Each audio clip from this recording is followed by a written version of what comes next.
yeah, we want retribution. Oh yeah, we want retribution. Oh yeah, we want retribution. Yeah, we ran out of patience. Boil up with the cold hard hatred. I can feel the vibration. Beat in the streets, it's a new sensation. I wanna break faces on the pavement. I wanna make greatness look complacent. Adrenaline awakened, I can taste it. We can make an impact, grab and then take it. Like a disease, bring them to their knees. No pain for their disease. Just like a weed.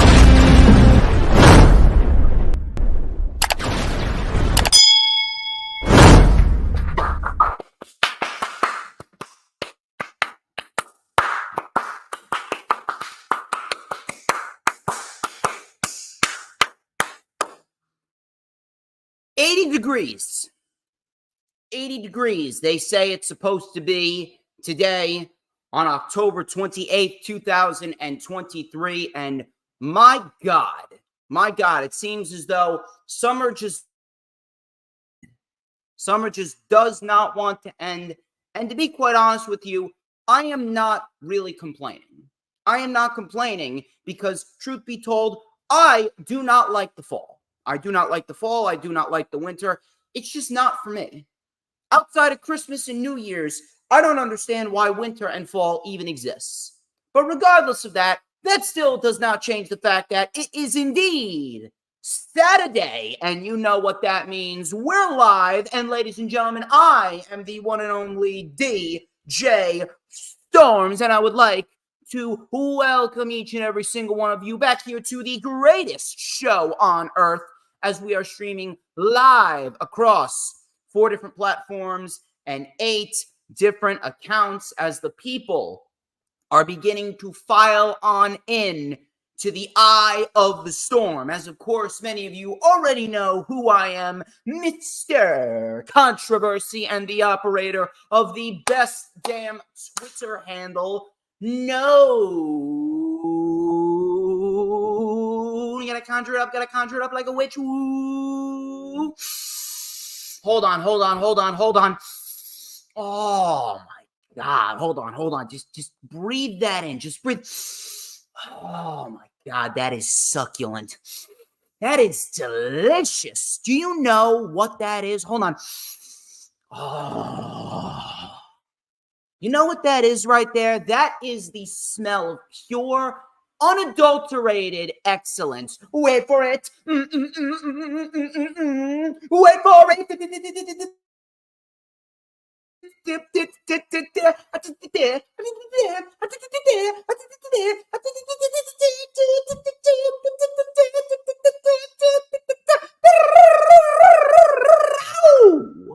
Oh yeah, to mankind. And this is the official lightning flash update for Saturday, October 28th, 2023. Plenty, and I mean plenty of good material to dissect here today, as we are live a little bit earlier than usual. And the reason being is because I'm going to have to be on the road sooner rather than later, because I'm going to be meeting with Mr. Jay Aletto for some steaks.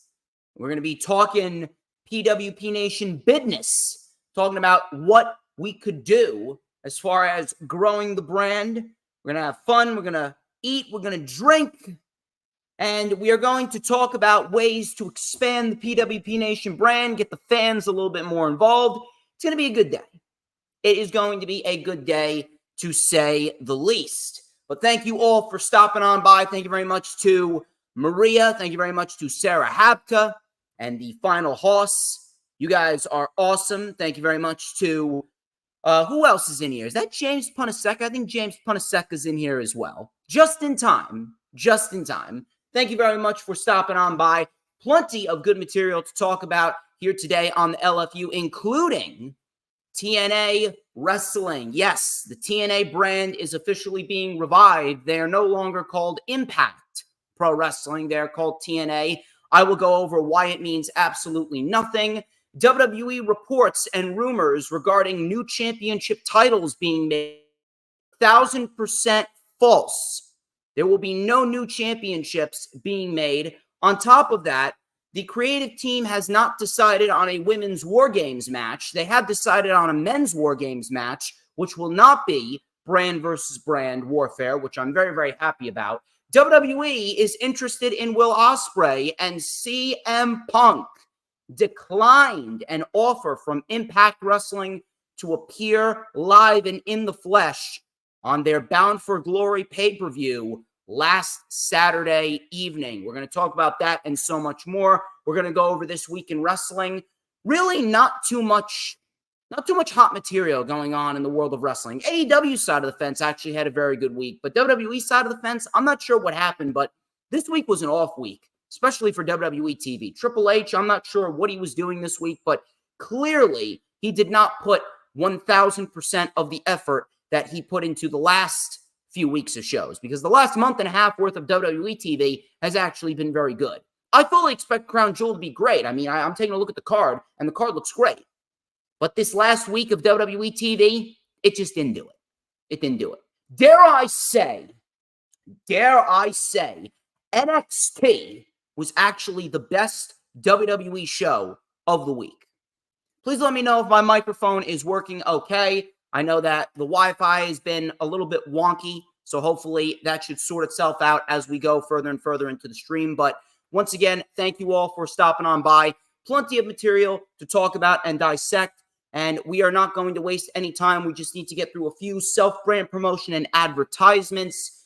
Please make sure, if you have not already done so, please make sure that you follow me on social media, whether it be on X or Instagram at HistoryMakerDJS. Once again, at HistoryMakerDJS, both on X and Instagram. You can also add me on my personal Facebook for collaborations and business inquiries. Please send me an email. My email is, of course, StormsTakeOver@gmail.com. You can also like the official DJ Storms business page, and I may just send you an invite to join the official DJ Storms Posse group on Facebook. That is, all of those links are in the description of this very video, whether you're watching on YouTube or whether you're watching on Facebook. Please make sure to check out some of my sponsorships. My first sponsorship being my girl, Brittany K. She is a wonderful woman, good friend of mine, big supporter of the brand. She does beautifully crafted graphic designs and drawings from scratch on her iPad of pro wrestlers. She also does X-Abbies and banners for any social media platforms. If you're looking for logos as well, she is also your girl. So if you're looking for any type of pro wrestling graphic designs or drawings or logos or abbies or banners, she is the woman to talk to. Please go and check her out. Her X account is Brittany K 5150, while her Instagram account is Brittany K Designs. Go check her out. You will not regret it. Shout out to Jay Leto, who, of course, is the creator of PWP Nation. We are actually live on the PWP Nation Facebook page as we speak. So Jay Leto, I always got to shout out Jay Leto. Great guy, probably one of the most chill guys that I've known. His wrestling takes aren't really all there. This is why he hired me, to bring a sense of intelligence to PWP Nation. We all know why PWP Nation has become as successful as it's been in the last few months. Let's just be honest here. But Jay Leto, great guy. Thank you very much for giving me the opportunity to collaborate with PWP Nation. And thank you very much for giving me the chance to stream live on the PWP Nation Facebook page. We are also live on the DJ Storms business page, as well as the DJ Storms Posse group chat. We're also live on Hardcore Sports X. We're also live on my X, the Hardcore Sports Twitch, and the Hardcore Sports YouTube channel, and my YouTube channel as well. 8 different platforms and accounts that we are getting a nice wide outreach to. And finally, my last sponsorship goes out to a very special recruiting company, Corporate Information Systems. With more than 4 decades of experience, Corporate Information Systems is recognized by Forbes as one of America's best recruiting firms. They specialize in providing well-known and awesome recruiting solutions to companies in a variety of industries, such as high-tech, food and beverage, construction, and medical devices. Now, finding the right candidates can be a time-consuming and challenging process, to say the least, which is why CIS offers a wide range of services designed to make your recruitment process easier and more efficient. They provide a seamless and stress-free experience for both clients and candidates. So if you guys are looking for a trusted recruiting partner to help fill your hiring needs or help advance your career, please contact my friends over at Corporate Information System. You can follow them on the website www.cisrecruiters.com. Once again, www.cisrecruiters.com. Corporate Information System, placing talent where it can thrive. Of course, please make sure if you're watching right now that you hit the like button on the stream, no matter where you're watching it from, whether it be Facebook, Twitch, X, or YouTube. It is incredibly vital that you do so and share the stream out on all platforms, social media, whether it be Twitter, Instagram, Facebook, Pinterest, Tumblr, Snapchat, TikTok, because that way everyone will know that I'm live. Because when people come on in and they get their dose of DJ Storms, their life automatically becomes better, because that's what I do. That's just what I do. That's what I've been known for. I make people's lives better. That's just what I do. That's who I am. That's what I was put on this earth to accomplish. So please make sure you share out the stream on all platforms, social media. And of course, when you hit the like button, if you're watching on YouTube, my YouTube, or the Hardcore Sports YouTube, hit the subscribe button. We are 9 subs away from 2,200 subs on my channel. And we just recently surpassed 800 subs on the Hardcore Sports channel. We are on the road to 1,000. So if you haven't subscribed, go subscribe right now. And when you subscribe, got to hit that notifications bell with a huge coup de grace, because that way you're going to know whenever I pop up on YouTube. Because whenever I pop up on YouTube, oh, baby, it is the absolute best time to be on YouTube. You know why? Because it's the only time that you're going to get to see this glorious, oh, so glorious sideburn chin strap combination and this beautiful mustache right here. Hold on. It's in here. It's in here. It just gotta find it. Oh, yes. Oh, yeah. Look at that beautifully crafted magical ace black comb. I gotta blow on it. It's so hot. We're going to let it up right here on the LFU. You already know what time it is. We're going to let it up right here with a little and a dash of and a whole lot of because like a beautifully crafted pork and cheese burrito with a side of pork sirloin soup. That's what I had for lunch today. That right there, just like me, I am just so good. I am the tastiest snack in the IWC, and you already know the drill. Everybody wants a piece of the Storms Meister. Now then, with that being said, why don't we get straight into the festivities here on the Lightning Flash update? You're damn right, it is a work of art. I am a work of art.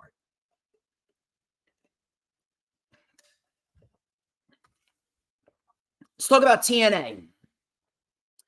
Last Saturday at the Bound for Glory pay-per-view, Saturday, October 21st, I believe, October 21st, Saturday, Impact Pro Wrestling, they had their Bound for Glory pay-per-view, which ended with Scott D'Amore announcing that the TNA brand is indeed making a return, while the show itself will be called TNA Impact.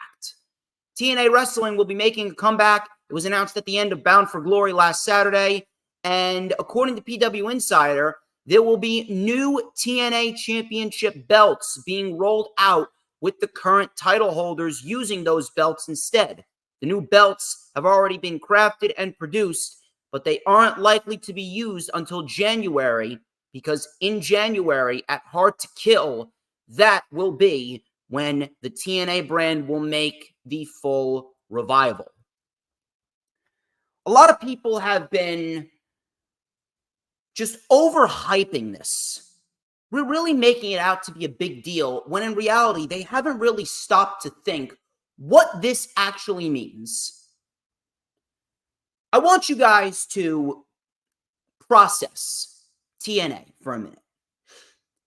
Everyone has always said that Impact Wrestling is so good and they're producing all these great matches. They have great storylines and they're great this and they're great that. If they're so great, then why don't I see Impact trending more on social media? Why don't I see Impact in the pro wrestling spotlight a little bit more? It's usually always WWE or AEW. Why exactly is Impact not getting the traction that people claim it should be getting? Here's a spoiler for you. Because Impact Wrestling sucks. I'm sorry if that pisses you off. I'm sorry if that gets under your skin. But Impact Wrestling is an objectively bad wrestling company.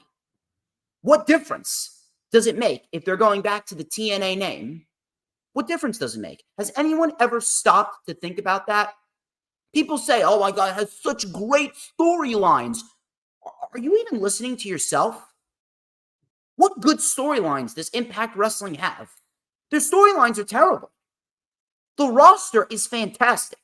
Don't misconstrue what I'm saying. Impact Wrestling has a wildly, and I mean a wildly talented roster. The people on that roster are fantastic at what they do. Excuse me. The people on that roster are fantastic at what they do. But the problem has always been their management and their creative direction. The show has absolutely no structure whatsoever. You have men facing women and vice versa. Championships mean nothing. Championships flip-flop between people like Halloween candy. Then you got the terrible production. The crowd, half the time, is completely dead. No engaging storylines whatsoever. How many legitimate storylines from Impact Wrestling over the last decade or so? Over the last decade, how many genuine, interesting storylines have you seen from Impact Wrestling? I can only name you two. Number one was when Kenny Omega infiltrated Impact Wrestling and he became the belt collector. And even then, that storyline benefited AEW more so than Impact. And then number two, Josh Alexander and his rise to the Impact World Championship when he defeated Moose back at Rebellion in 2022. I actually bought that pay-per-view. I actually bought Rebellion 2022 because I actually wanted to see that match. And ever since then, I have not paid attention to Impact since. Outside of those two storylines, I cannot name you one genuinely intriguing angle that Impact Wrestling has produced in the last 10 years. You know why? Because there is none. There's none. Impact Wrestling will not grow in the position that it's in right now, even with a name change. I see all these idiots try and claim, well, AEW it's a niche audience. You want to talk about niche audience? Impact Wrestling is as niche of a niche audience as you can get. AEW is actually growing. AEW actually has a wide, loyal fan base. The Impact fan base is not even 25, not even 15%, not even 10% of the AEW fan base. Little to no one cares about Impact. And you know why? It's because they have dug themselves so deep of a hole, and all the garbage and all of the trials and tribulations that they've gone through, they have been barely hanging on by a thread for God knows how long now. Probably since 2008, 2009. That's when Impact was last relevant. Maybe when Aces and Eights came around, but even then, Aces and Eights was a complete flop of a faction. Production is terrible. There's no genuine, intriguing storylines. They produce no match of the year candidates. People always say, oh, this was a match of the year candidate from Impact, and that was a match of the year candidate from Impact. No, it wasn't. great matches. They produce great matches. They have a great women's division. They have great main event talent. Josh Alexander's fantastic. Moose is fantastic. Eric Young is fantastic. Alex Shelley's fantastic. But at the end of the day, there is nothing genuinely intriguing. There is nothing that you can sink your teeth into with Impact Wrestling. It's same old, same old. Championships don't mean anything. How many times has an individual held a championship and then automatically it flip-flops to another team or another individual? How many times did the tag team titles of Impact Wrestling change hands throughout 2021? How many times? 6 times? 7 times? Is that really helping the championship? Is that really helping the individuals holding the championship? Of course not. But no one acknowledges that. The only title reign that meant anything of substance was Josh Alexander and his world title reign. That was the first Impact title reign in God knows how many years that actually felt important. Every other title reign just felt like another blah, middle-of-the-road title reign. You want to know how bad Impact Creative is? They needed to bring back Bully Ray earlier this year. They brought in 50-year-old Bully Ray. Yes, the same man that is doing Busted Open with Tommy Dreamer and Dave LaGreca. I actually like Dave LaGreca. I can't stand Bully Ray. They brought in Bully Ray. Bully Ray because they were running out of challengers for Josh Alexander and the World Championship.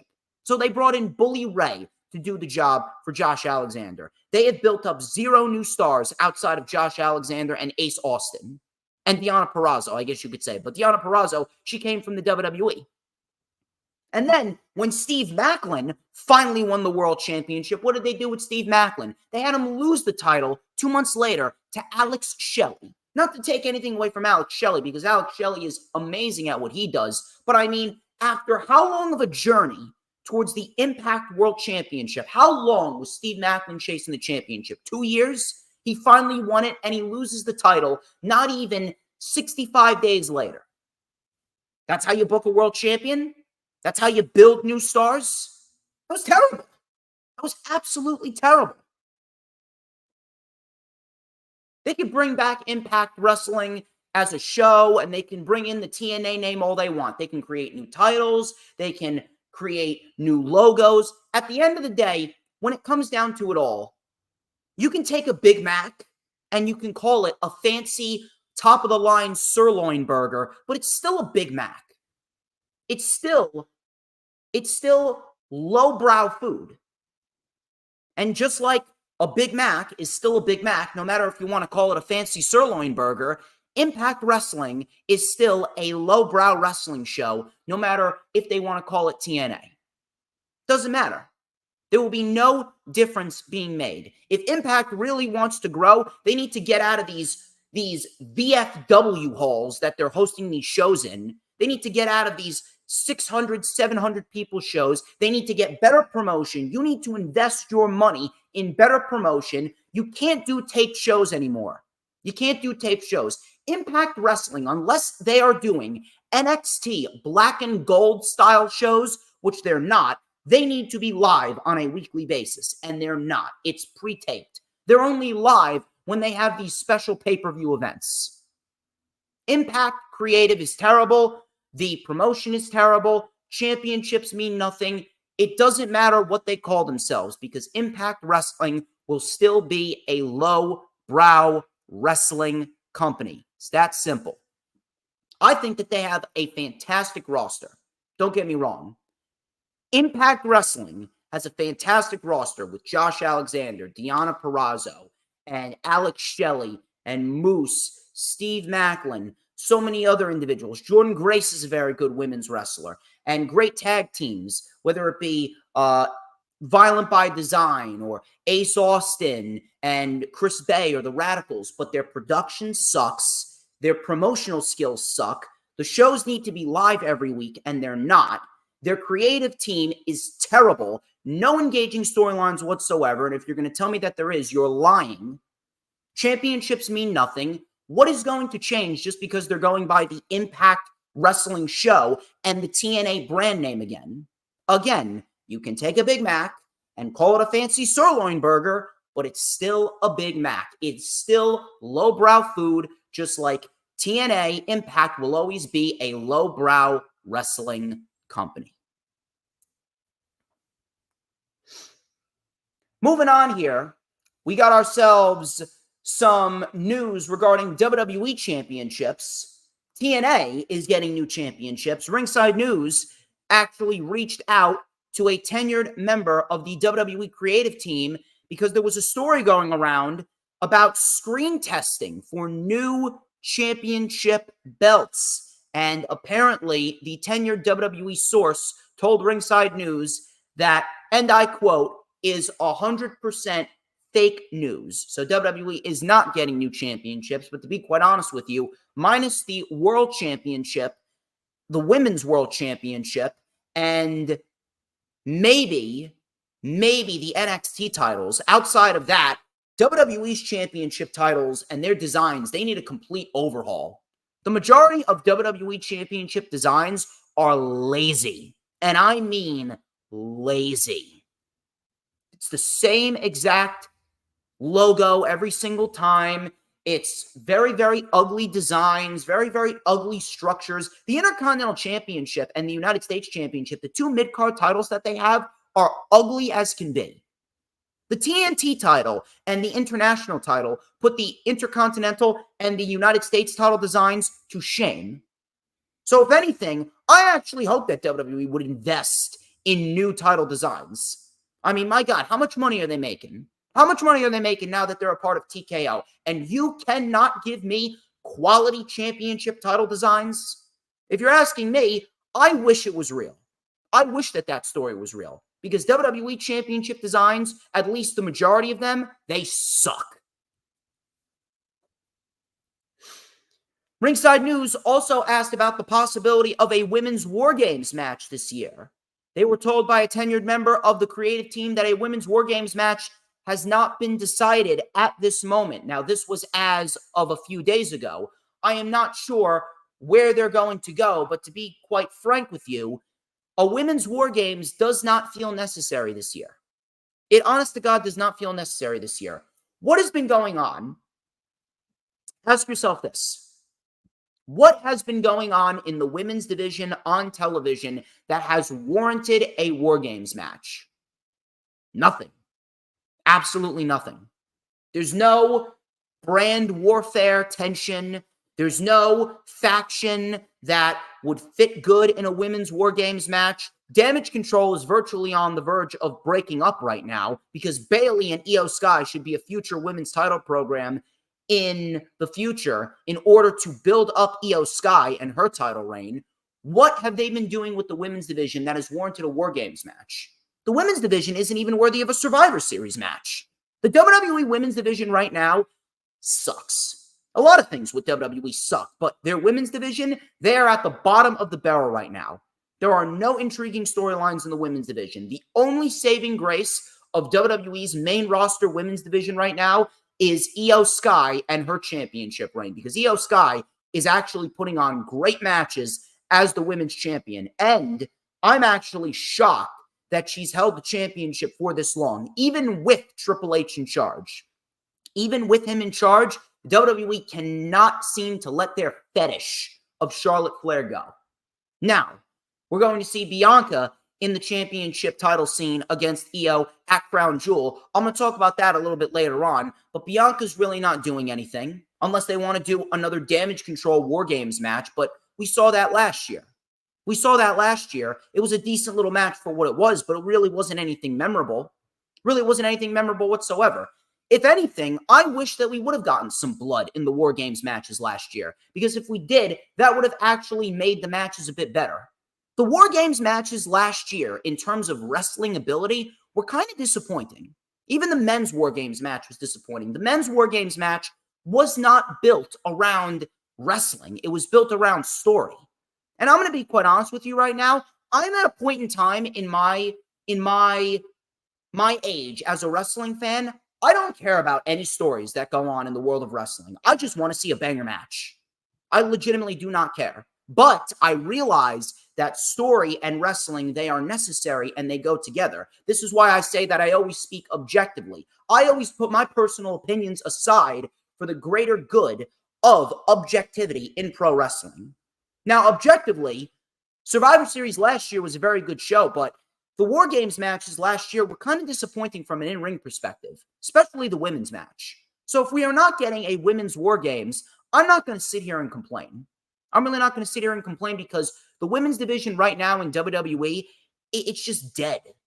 AEW's women's division doesn't exactly have the best creative, don't get me wrong, but at least the AEW division, they're putting on decent week-to-week matches, minus this past Wednesday. That match with Shida and Ruby Soho was just not it. I don't know what happened, but that was not good at all.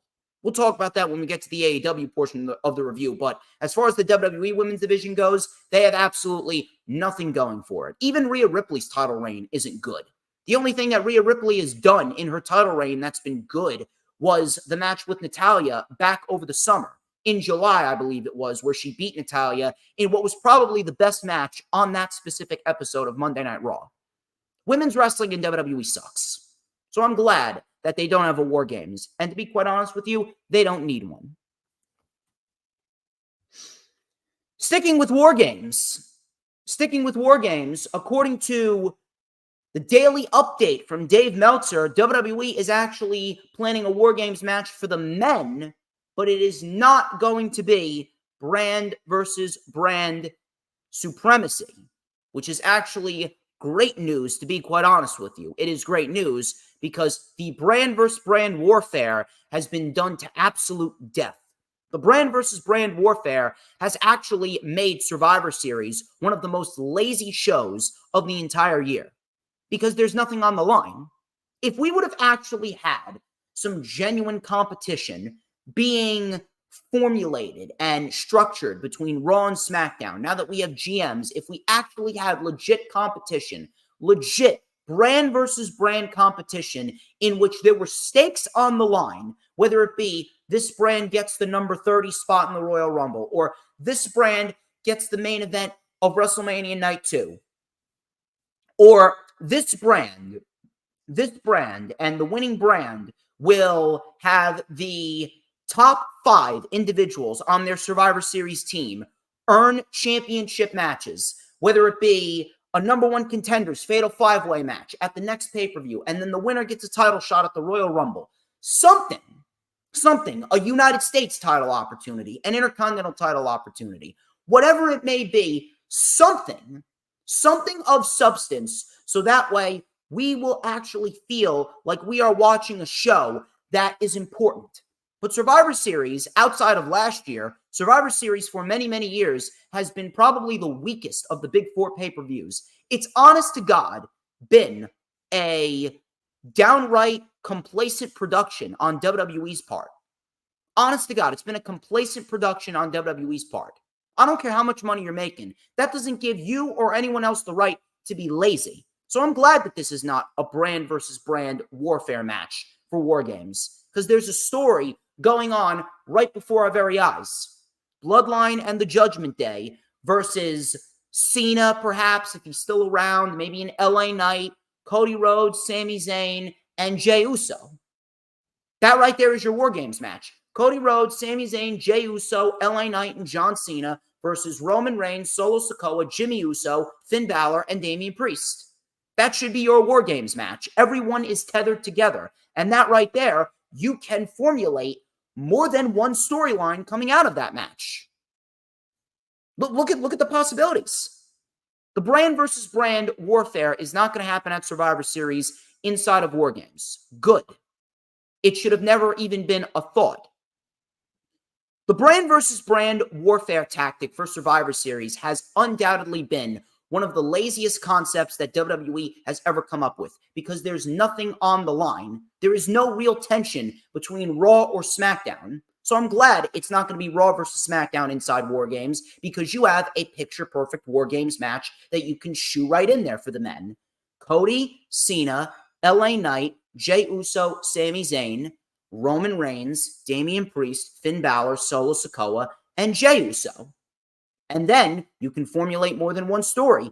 Jey and Jimmy Uso and their feud going into WrestleMania, Cody Rhodes and Roman Reigns and their storyline going into WrestleMania. Maybe if Cena's still around, if he's going to go into WrestleMania, maybe you can have Cena and LA Knight potentially gain some tension between one another. Either way, that right there is a much better tactic than Raw versus SmackDown inside War Games. Moving on here, let's talk about Crown Jewel for a minute. Brock Lesnar is currently not slated to be at Crown Jewel, according to PWP Insider and Ringside News. PW Insider and Ringside News reported that Brock Lesnar will not be a part of this year's Crown Jewel, and the reason behind it is because the company already feels that the show has enough star power. Show has enough star power, according to WWE. And you know what? I'm actually glad that Brock Lesnar is not on Crown Jewel this year.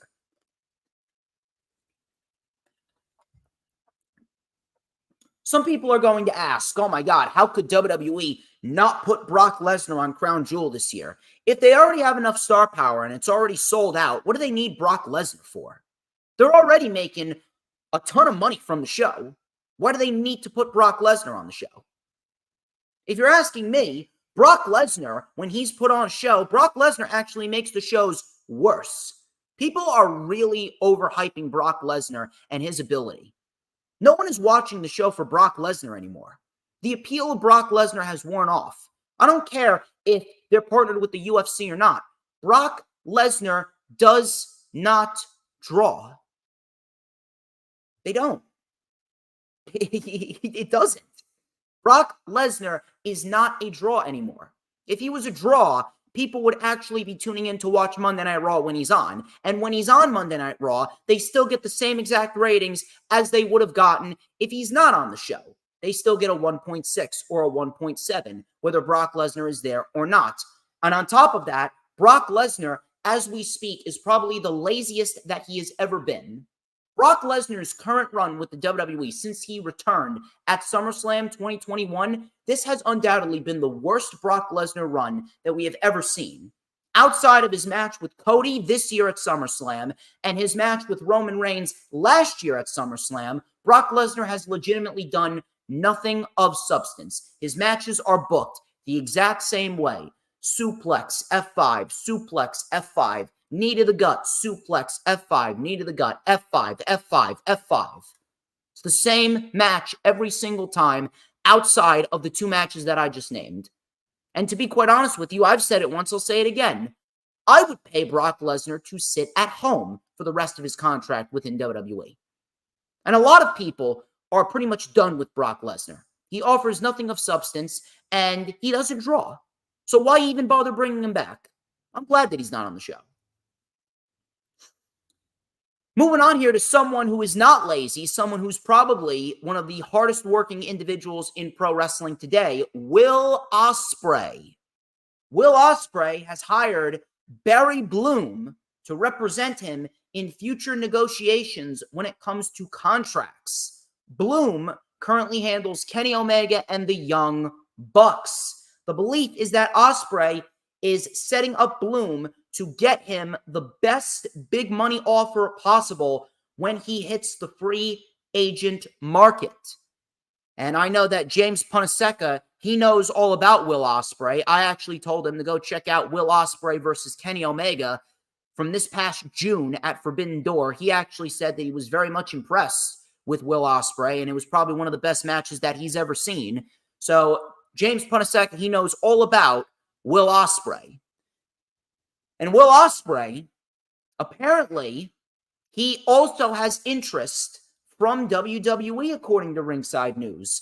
A source even told Ringside News, ask me again in a few weeks, implying that they are actually keeping an eye on what Will Ospreay is doing. Will Ospreay, by the way, just gave Impact Wrestling their first ever 5-star match in almost 2 decades. And that right there is really saying something.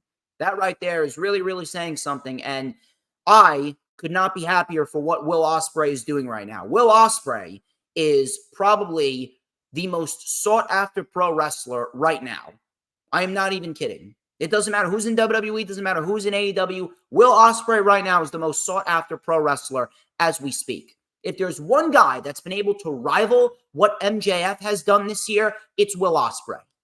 Will Ospreay is an absolute beast at what he does. And the fact that he hired Barry Bloom, you know for a fact that he was going to try and get the biggest money offer possible. But in hindsight, I just can't see him going to WWE. I can't see him going to WWE because they'll change his name, they'll have him start from scratch, and all they're going to do is hold him back. Honest to God, WWE will not allow Will Ospreay to be Will Ospreay. AEW will, and AEW has. But there is a pecking order in WWE. If you are not homegrown, if you are not their tried and true, if you are not related to a famous professional wrestler of the past, then you have a ceiling and you are going to be in a position where you are held back. LA Knight right now is probably one of the luckiest individuals on the planet to be in the position in which he's in right now. And his momentum's about to die in a week. Because in a week, he's going to lose to Roman Reigns and he will be ruined. He's not going to feel the same anymore. He will be ruined. It will feel like the momentum that LA Knight had almost never existed after Roman Reigns gets done with him, even though he should really win. But Will Ospreay, I cannot see WWE allowing Will Ospreay to be Will Ospreay in NXT or on Raw or on SmackDown, because we all know Will Ospreay should be a main eventer. If Will Ospreay is there, he should be in the main event title scene within a year. If Will Ospreay signs with the WWE, he should be on Raw or SmackDown, and he should be in the main event title scene within a year. Is that going to happen? Of course not. On top of that, look at the plans that WWE already has laid out. They have so much material laid out with the individuals that they have on tap already. So why exactly do they need to sign Will Ospreay? Gunther should be in line for a world title reign. We should have Damian Priest in line for a world title reign. Ilya Dragunov should be in line for a main roster call-up. Roxanne Perez should be in line for a main roster call-up. Tiffany Stratton should be in line for a main roster call-up. Shayna Baszler should be in line for a major push.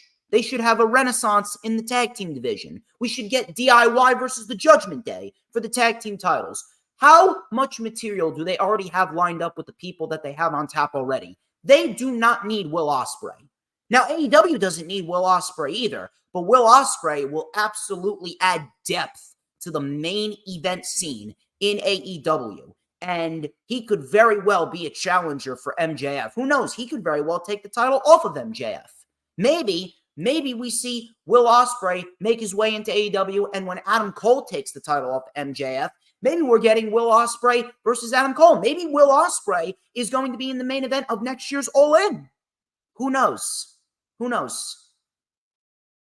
But Will Ospreay, as we speak right now, easily one of the most sought-after pro wrestlers on the face of this planet, and he will be worth every single penny that whichever company pays him for. And by the way, he should not go to Impact. Unless we will see a true rejuvenation process of Impact/TNA, unless we do get live shows, unless they do get a TV deal, unless they do get better creative, unless they do get better stories, unless they do start running bigger arenas and they get better promotion, I cannot see Will Ospreay signing with Impact Wrestling, even though he gave Impact Wrestling one of their best matches in a long, long time. Moving on here to some of my final reports before we get into the weekly show reviews. Sean Ross Sapp of Fightful opened up about Vince McMahon losing his creative power, and he actually stated that Vince McMahon indeed had a hand in blocking certain superstars from appearing on TV. I mean, no duh. I mean, Stevie Wonder could have seen that coming. Of course, Vince blocked certain superstars from appearing on WWE TV. Why do you think Johnny Gargano wasn't seen for about 4 months? Why do you think that Bronson Reed wasn't seen for 4 weeks at a time? Why do you think Ciampa was off of TV? Why do you think Mustafa Ali was moved down to NXT? Why do you think we don't see Dexter Lumis, huh? Why do you think we didn't see Tegan Knox Why do you think we didn't see J.D. McDonough? Why do you think we didn't see Xia Li? Why do you think we were not seeing all of those individuals? Why do you think we weren't seeing the Viking Raiders, huh? Why do you think? It's because Vince McMahon had a hand in blocking them from appearing on TV. Why do you think that Imperium was losing so much? Minus Gunther. Because of Vince McMahon. Come on. If you do not comprehend or understand what the difference is between a Vince McMahon show and a Triple H show, I think you really need to get yourself checked out because you are clearly not all there. Of course he was blocking superstars from appearing on TV. Just look who's on TV now versus who was on TV or who wasn't on TV when Vince McMahon was in charge before Triple H was given the keys to the kingdom by Ari Emanuel.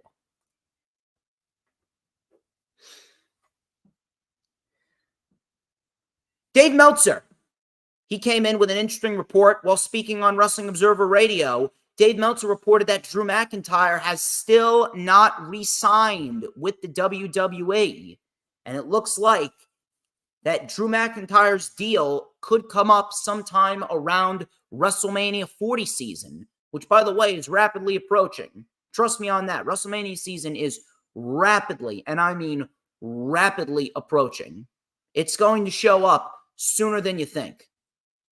But as far as Dave Meltzer goes and how he reported that Drew McIntyre will not be re-signing with the WWE, Dave Meltzer isn't always accurate. Don't get me wrong. He's not always accurate. He's not always on the money with certain things. But when it comes to this, I can honest to God see Drew McIntyre walking. I can honest to God see Drew McIntyre choosing not to resign with the WWE, and I can honest to God see Drew McIntyre potentially migrating over to AEW. Why wouldn't AEW want Drew McIntyre? Why wouldn't AEW want to tap into the potential with Drew McIntyre? And if anything, the fact that he's felt like he's done everything there is to do in the WWE, maybe moving to AEW would be the best thing for him. Drew McIntyre has not yet re-signed with the WWE. To be quite honest with you, it doesn't surprise me. Drew McIntyre right now, it honest to God feels like he's just trying to ride out the rest of his contract. He's going to go forth with this heel turn, but he may very well fall into the role of a Braun Breaker type heel. Braun Breaker is pulling off some great promo work and some great matches as a heel, but all he's doing is losing. So it wouldn't shock me if Drew McIntyre slips into that role. If he hasn't resigned, I wouldn't be surprised if he doesn't resign and then he leaves the WWE after WrestleMania 40. We could very well see him on AEW TV by Double or Nothing. And to be quite honest with you, that could very well be what he needs. Imagine Drew McIntyre versus a Wardlow, versus MJF, versus Bryan Danielson, versus Ricky Starks, versus Kenny Omega, versus Hangman Adam Page and Swerve. Drew McIntyre honestly has a good chance of leaving WWE.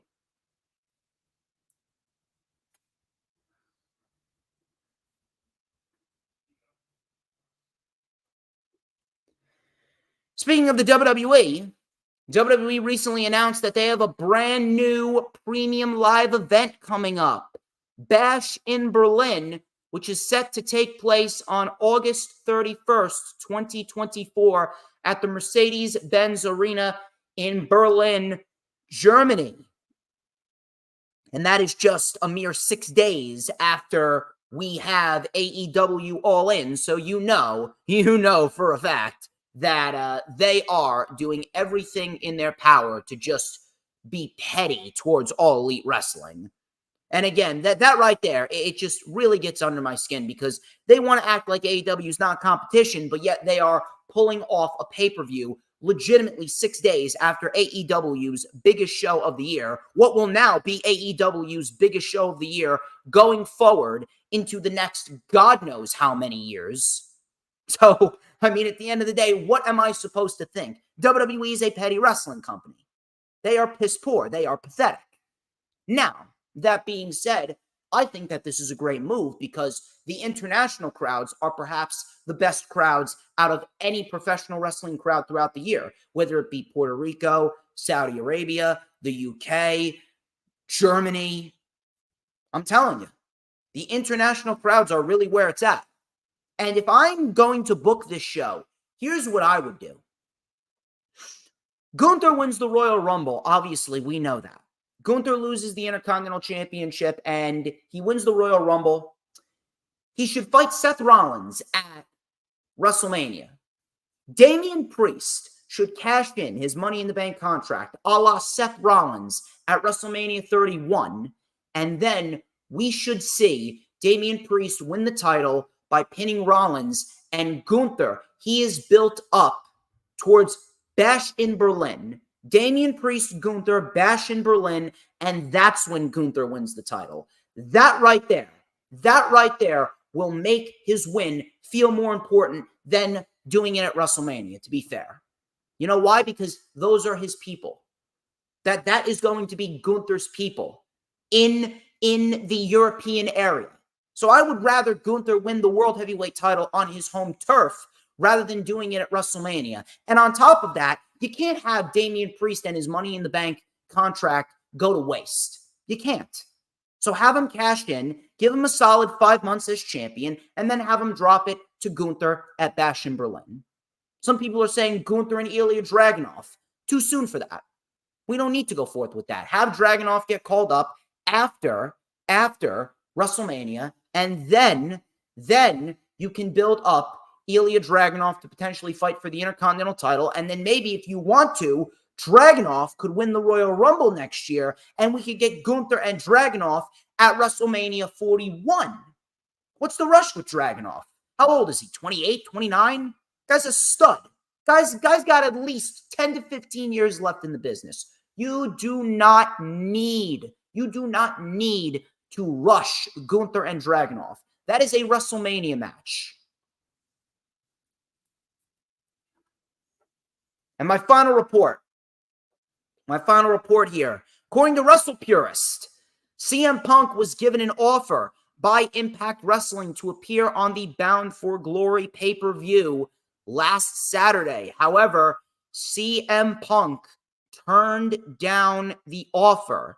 Now, why did Punk turn down the offer? There's only two reasons that I could honestly come up with. Number one, he's not allowed to talk any contract obligations with any pro wrestling company because there's probably a non-compete clause, or maybe he's already struck a deal with the WWE. To be quite honest with you, I would be shocked. I would be dead shocked if CM Punk does not show up in the WWE, whether it be at Survivor Series or whether it be at the Royal Rumble. I would honest to God be shocked because there's money to be made. CM Punk going back to WWE would easily make WWE by default the hottest wrestling company in the world just because of CM Punk coming back after all, and I mean all of the controversy and the tensions that were built up between CM Punk and WWE, and we already know the history between Punk and WWE. Honest to God, that would be, without a shadow of a doubt, the biggest, and I mean the biggest move that WWE could make. But if Punk comes in, there's obviously some pros and cons to it. A lot of cons would mainly come at the hands of creative writing because now you got to slot CM Punk into a top spot. Realistically speaking, the only spot that CM Punk should be in is a match with Roman at WrestleMania, and he should beat Roman, but that is reserved for Cody Rhodes. I don't know. I honest to God don't know what their plan is. I'm not even sure what CM Punk is even thinking right now. CM Punk even shut down the Survivor Series rumors. For all we know, he could be completely BSing us, and he could end up showing up at the Royal Rumble. He may not show up at Survivor Series. Maybe he's right about Survivor Series, but the Royal Rumble, I'd say that's a pretty, and I mean a pretty hefty yes from both WWE and CM Punk. That would probably be one of the best returns ever if CM Punk returns at the Rumble.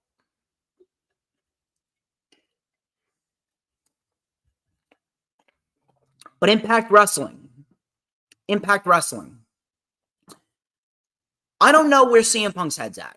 I honestly, God, don't know where his head's at. For all we know, maybe he could have accepted the offer. Maybe he turned it down because he is currently weighing his options. Maybe he doesn't want to go back to pro wrestling. Maybe he's just not feeling it right now. Maybe some people are even saying that CM Punk is the man behind the devil mask on AEW TV. because they're telling a storyline with MJF and a dude in a devil mask who is trolling Bullet Club Gold and MJF. For all we know, that could be CM Punk. I don't think it is, to be fair. Honest to God, I don't think it is. I don't think that AEW would go forth and pull that. That is too big of a work. That is way too big of a work. I don't believe that they'll do that. But, I mean, it's a possibility. It's out there. CM Punk could very well return to AEW, and we could all be taken for fools. Either way, we don't know where CM Punk's head is at as we speak. But he declined the offer from Impact.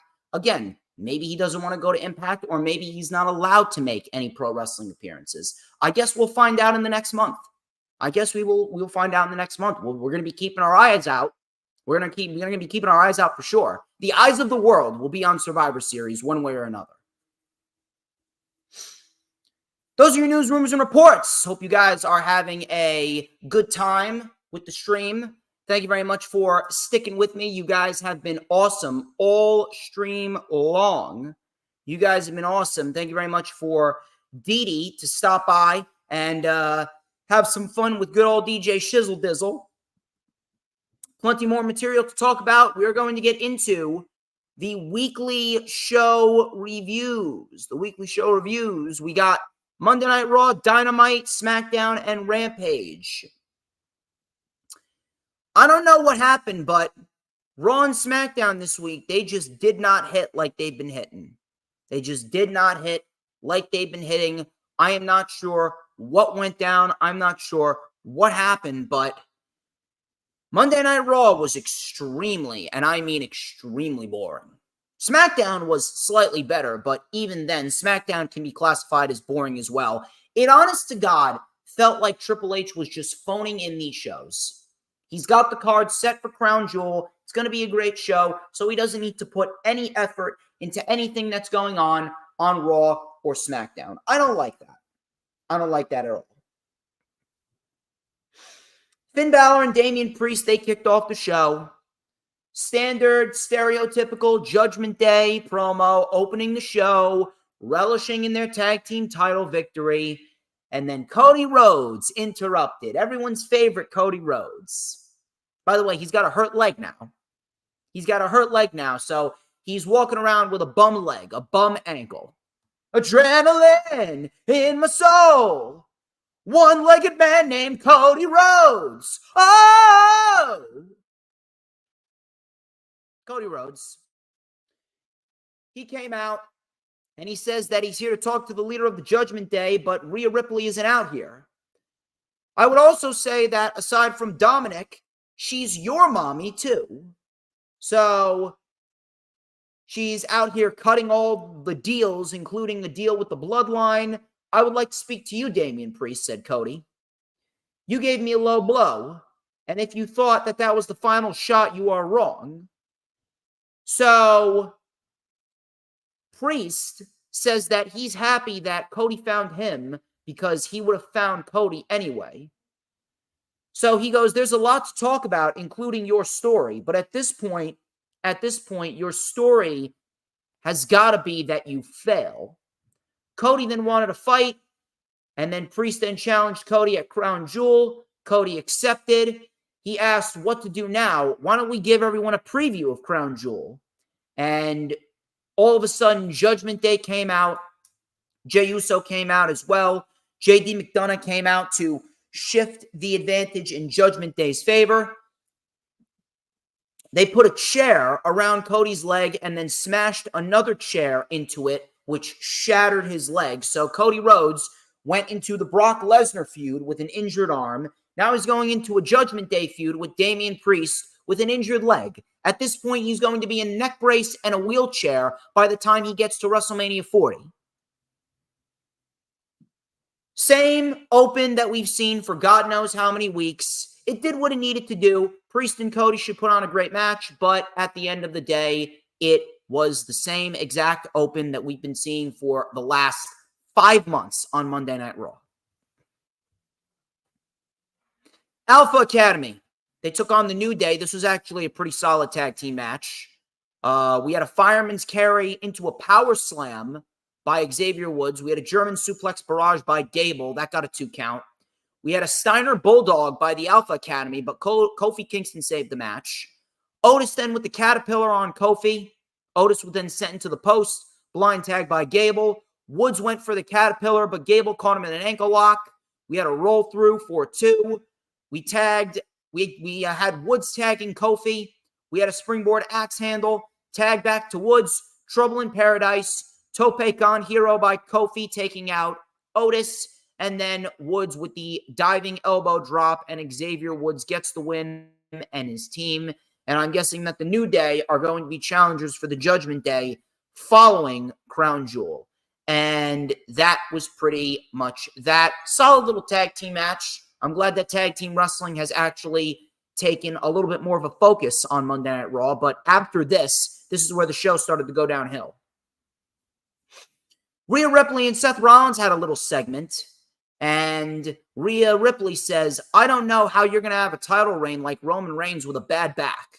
We can make people acknowledge you. Rollins then said that he doesn't want to be anything like Roman Reigns. Rhea then said, that wasn't a no.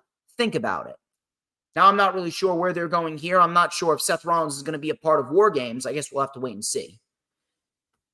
Indy Hartwell, she challenged Becky Lynch for the NXT Women's Champion, and this was one of those cases in which I say that women's wrestling in WWE is just completely dead, and they have absolutely nothing going for it. I'm not sure what they were thinking with this match, but this was not a good match at all. This was downright boring.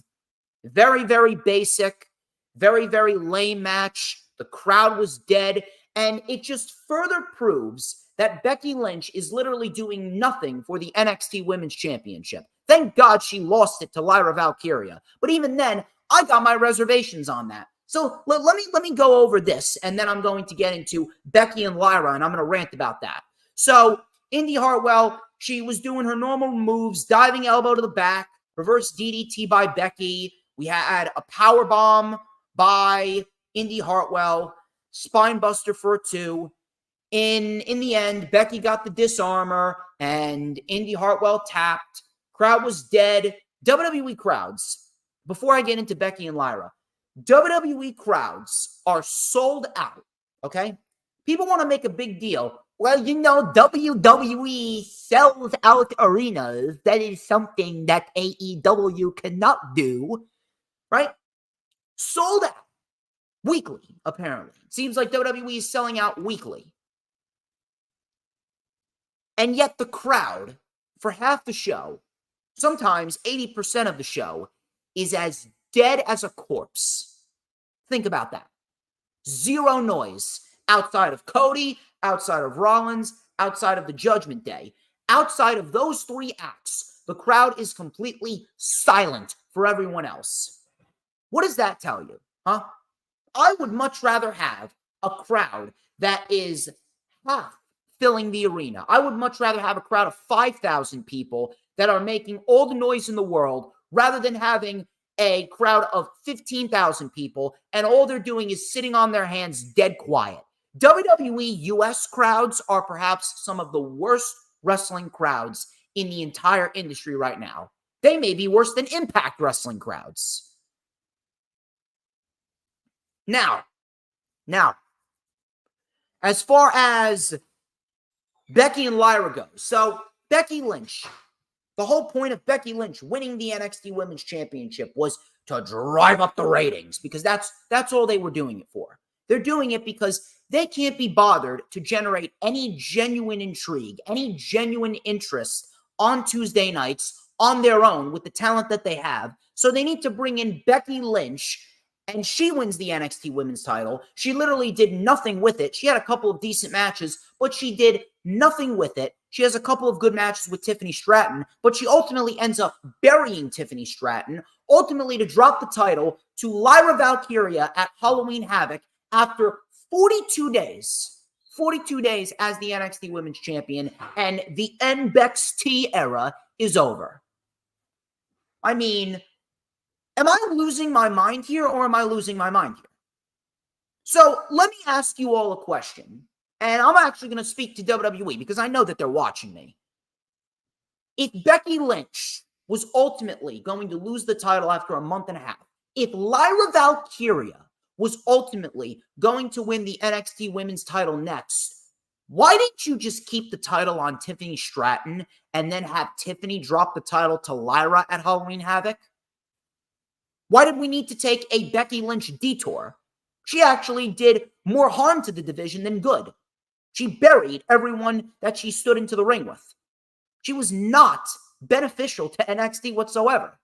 You know why? Because when she won the NXT Women's title, the ratings were up, and then they went right back down to 624,000 people on a weekly basis, literally a week, 2 weeks after she won the championship. She did nothing for the NXT Women's Championship. And the only reason why NXT beat AEW is because they brought in John Cena and The Undertaker and Cody Rhodes and all these other different legends that had no business being on NXT. It was nothing more than a petty attempt at ratings because they got to protect their market share, says Jay Leto. Thank God he has me, because if he didn't have me, PWP Nation would not be as successful as it is right now. And you can send that clip to him too. Maybe I'll just tell him when I see him earlier today.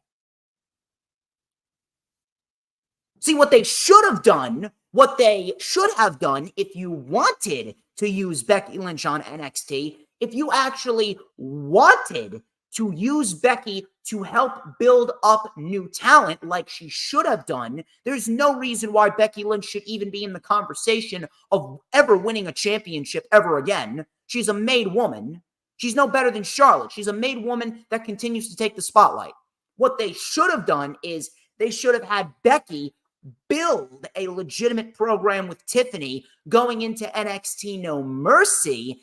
Tiffany should have beaten Becky Lynch at NXT No Mercy, and she would still be the champion.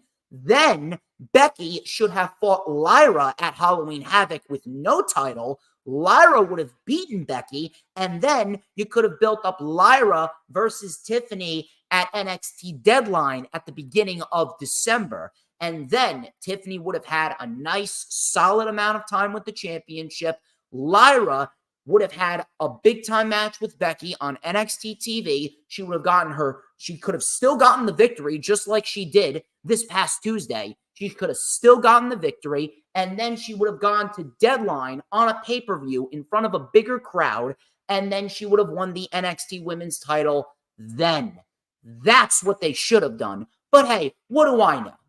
What do I know? I think it's about time that people start listening to the 24-year-old Jersey kid, because let me tell you something. When it comes to pro wrestling, I am a god. I am a god at this. No one is above me. I am so happy that Becky Lynch is not NXT Women's Champion anymore. I don't ever want to see her ever again. I'm done with Becky Lynch. I'm counting down the days until she retires. I really am. If you cannot increase your market share, if you cannot protect your market share without the use of legends and without burying your current day talent, then you know what? You suck at your job. But you'll never hear Jay Leto say that because he doesn't know any better. He's a WWE stooge waiting for Vince McMahon to come and tuck him in and read him a story. Read me a book, would you, Dada? Can you imagine Vince McMahon reading a bedtime story? Imagine that. Once upon a time, pal, there were 3 little pigs. One built his house out of straw. One built his house out of twigs. One built his house out of bricks. Imagine that. That's Jay Leto's night for you. Tucked into bed by Vince. Moving on here. Adam Pearce. Adam Pearce, he officiated a contract signing for the Women's Championship Fatal 5-Way match. Maria says, you are rough on your partner. Listen, as a person, I think he's one of the best guys I think I've ever met. As a person, he is a very chill guy, one of the nicest guys I've ever met, one of the most knowledgeable guys I've ever met, one of the most reasonable guys I've ever met. He's a very intelligent man. As a wrestling fan, he's changed.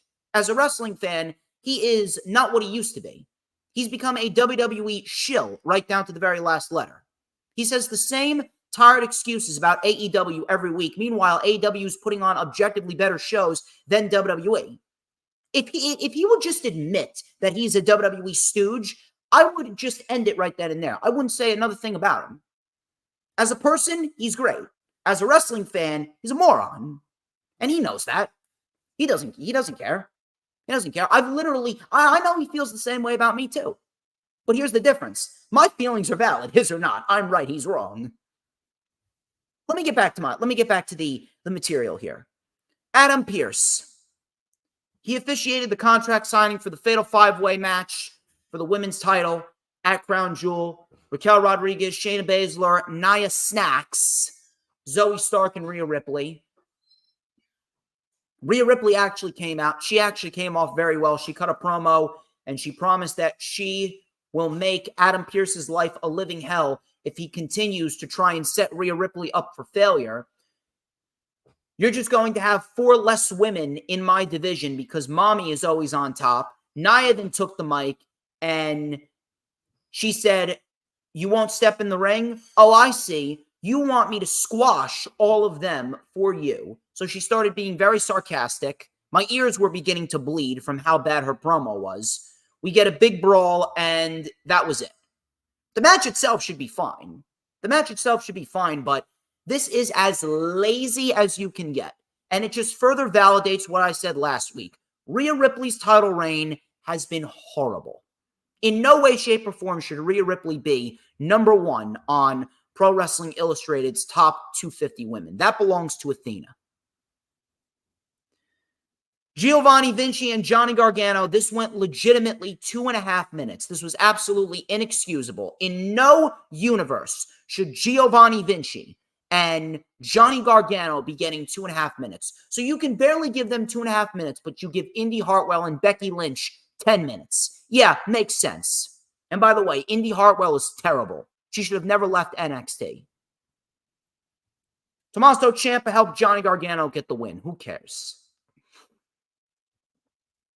Logan Paul came out to address the crowd. Nothing of substance whatsoever. Dominic Mysterio came out with the piped-in crowd noises, turning his mic down and turning the crowd mic up. He mocked Ricochet's fiancée, Samantha Irving. And Ricochet actually came out. He attacked Logan Paul and Dominic Mysterio. Next week, we got Dominic Mysterio and Ricochet. I'm not really sure if they're building towards Logan Paul and Ricochet at Survivor Series, but it is looking all but confirmed that Logan Paul is going to be winning the United States Championship at Survivor Series from Rey Mysterio. And if that's the case, then I think a match with Ricochet at Survivor Series would do wonders. I think that would be a fantastic route to go. Natalya and Nikki Cross, they took on Chelsea Green and Piper Niven. Nikki just walked away. She looked like she was in a trance. She had this blank look on her face, like, that's all she looked like. So Natalya went at it alone. Natalya caught the unpretty her and the big cross body. WWE Women's Division sucks. That's all I got from this. The Women's Division sucks. Sami Zayn and Drew McIntyre. Easily the best thing on the show. Sami Zayn and Drew McIntyre. Pay-per-view worthy match on TV. Sami Zayn was caught with a nice vertical suplex. Drew with a massive chop. Zayn then with a clothesline and some big forearms. Pescado over the top, but Drew caught him and flung him over the announce table. Coming back from commercial, we had a big superplex by Zayn. Clothesline to the floor. Tope Con Hero over the top onto Drew. Sunset flip powerbomb by Zayn for a 2. Crowd was chanting, "This is awesome." Glasgow kiss by Drew. Claymore met with a boot. Blue Thunder Bomb. That got a 2. Drew with a belly-to-belly throw and a neck breaker. All of a sudden, Rhea Ripley then came out. And she caused a distraction. Sami Zayn with an exploder suplex into the corner. Rhea distracted Zayn. Drew McIntyre took advantage with the Claymore, and Drew McIntyre gets the win. Very good match. What does this mean? I am not sure if Drew McIntyre is going to be in War Games, but listen, if Drew McIntyre is putting on great matches and he's going into a match with Seth Rollins next week, that should be one hell of a fight in Saudi Arabia. So I'm very much looking forward to that. Bronson Reed and Akira Tozawa, Tsunami for the win. That was it. Who cares? Thank you very much for stopping by, Hula Grim. Hula Grim, you are fantastic. Oh, by the way, Hula Grim, you're going to be needed next month on the 21st for Survivor Series Rundown. And then on Sunday, December 17th, you're joining me on the Rewind for Ring of Honor Final Battle. I'm just letting you know. You got a busy 2 months ahead of you. By the way, the people at Hardcore Sports, they're looking to recruit you full-time. So it looks like you're going to be a full-time content creator.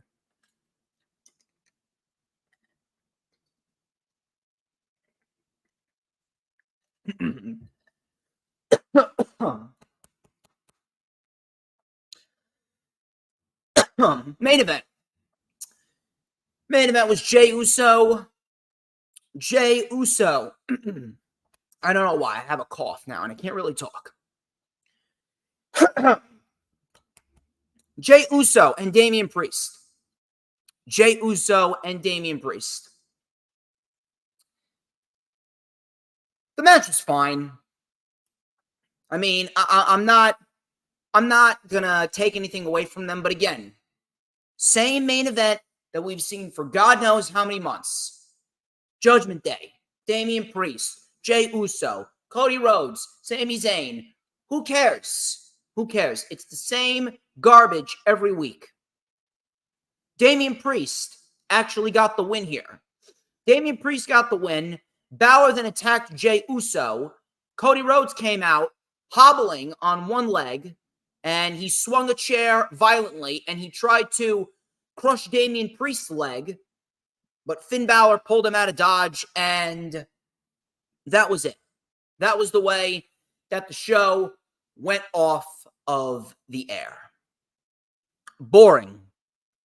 Boring as boring could be. The only two things that I would honestly go back and rewatch were Sami Zayn and Drew McIntyre, and then the New Day and the Alpha Academy. Outside of that, this show was atrocious in every sense of the word. I don't know what happened. I don't know what happened, but Triple H clearly phoned it in.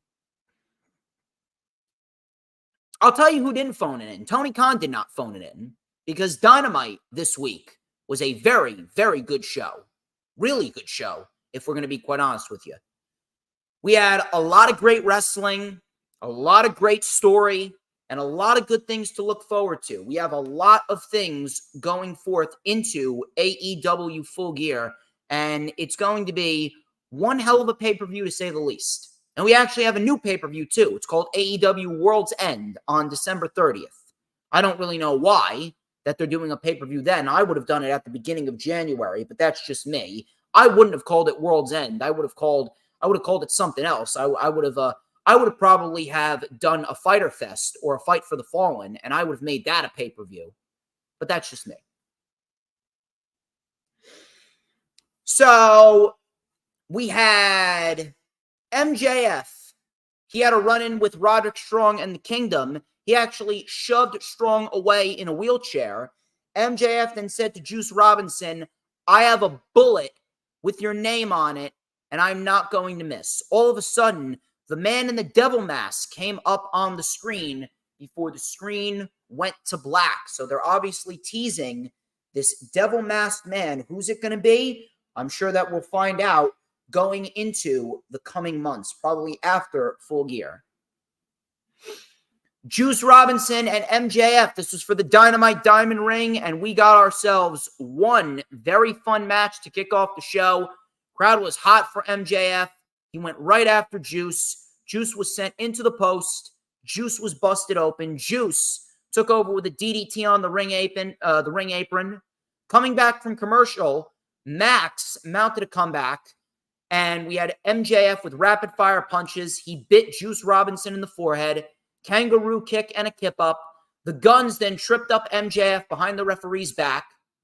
MJF then caught the left hand of God and then a power bomb. That got a 2. Max then with a suicide dive taking out the Guns. Max had the ropes kicked into his groin. Juice hit the Juices loose, but MJF kicked out. The Guns then tried to get involved again, but MJF hit Juice Robinson with the Dynamite Diamond Ring behind the referee's back. He then hit the Guns and then delivered the Heat Seeker, and MJF retains the Dynamite Diamond Ring and continues his monumentous role as the biggest babyface in the company. Afterwards, the Guns then attacked. All of a sudden, the Kingdom and Roderick Strong came out, and the Acclaimed came out as well. So Jay White, he was pissed off. He told MJF to focus on him. He said that you're never going to get your hands on the Bang Bang belt ever again. You will breathe with the Switchblade, said Jay White. Austin Gunn then challenged MJF to a handicap match at Full Gear. So MJF will be defending the Ring of Honor World Tag Team titles in a handicap match against the Guns. And the Guns are going to be the recipients of the MJF rub. So he already gave the rub to the Dark Order. He already gave the rub to the Righteous. Looks like he's going to give the rub to the Guns as well. Should be a fun little match. MJF then accepted the Guns challenge, and then he accepted Jay White's offer for an 8-man tag. So he was kind of conflicted on who he was going to choose. Was he going to choose Roderick Strong and the Kingdom, or was he going to choose the Acclaimed and Daddy Ass? And he actually said that he wouldn't choose either of them. Not really sure what's going to happen, but Samoa Joe actually approached him. And Samoa Joe said that he'll be MJF's partner if MJF gives him a world title match. I don't know. We'll have to wait and see. We then had MJF walking up the ramp, and all of a sudden, Kenny Omega walked right out. And Kenny Omega had the microphone. The crowd was chanting, "Holy shit." Kenny Omega brought up the fact that he is the longest reigning AEW. Said that if you really are the scumbag that they want you to be, how about you give me the right to defend my streak? And MJF said, okay, how about this?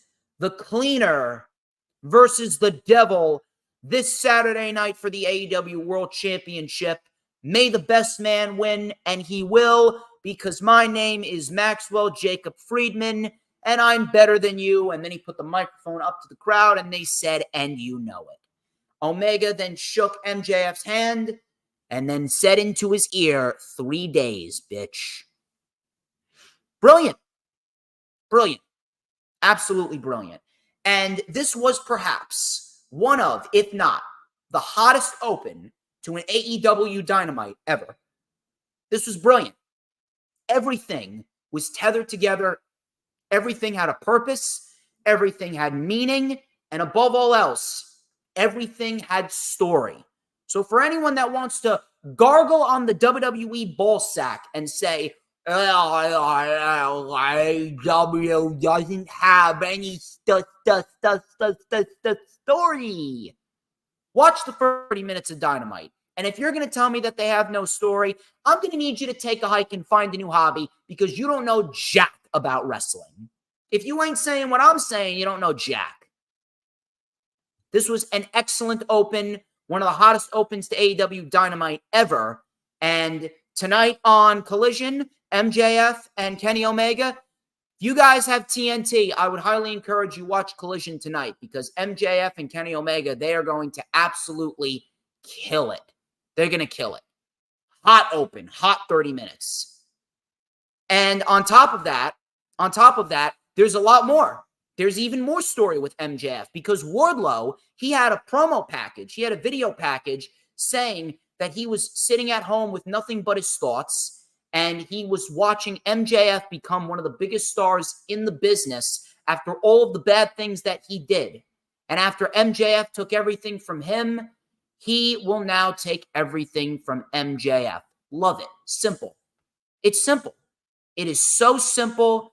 It is so straightforward. It's like right there.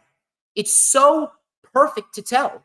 Wardlow is pissed off at MJF for stealing all of his thunder when Wardlow was the hottest babyface in the industry, and MJF cut that pipe bomb back coincidentally, in the Kia Forum. He cut the pipe bomb in the Kia Forum. So it's a picture-perfect story to tell. Wardlow and MJF, it is a rich story that they're going to tell. And if anything, it's a story that should extend going into next year with Wardlow inevitably siding with MJF, sticking by his side, and the rest of the Pinnacle will follow. The rest of the Pinnacle will follow, and we will have a blood and guts match with the Pinnacle and MJF and Adam Cole's posse. It's going to be the Pinnacle and MJF versus Adam Cole, Roderick Strong, Kyle O'Reilly, and the Kingdom. It has to be. Rob Van Dam and Hook, they took on the Dark Order, and this was a decent little match right here. Dark Order, as you can see, they are very underrated at what they do.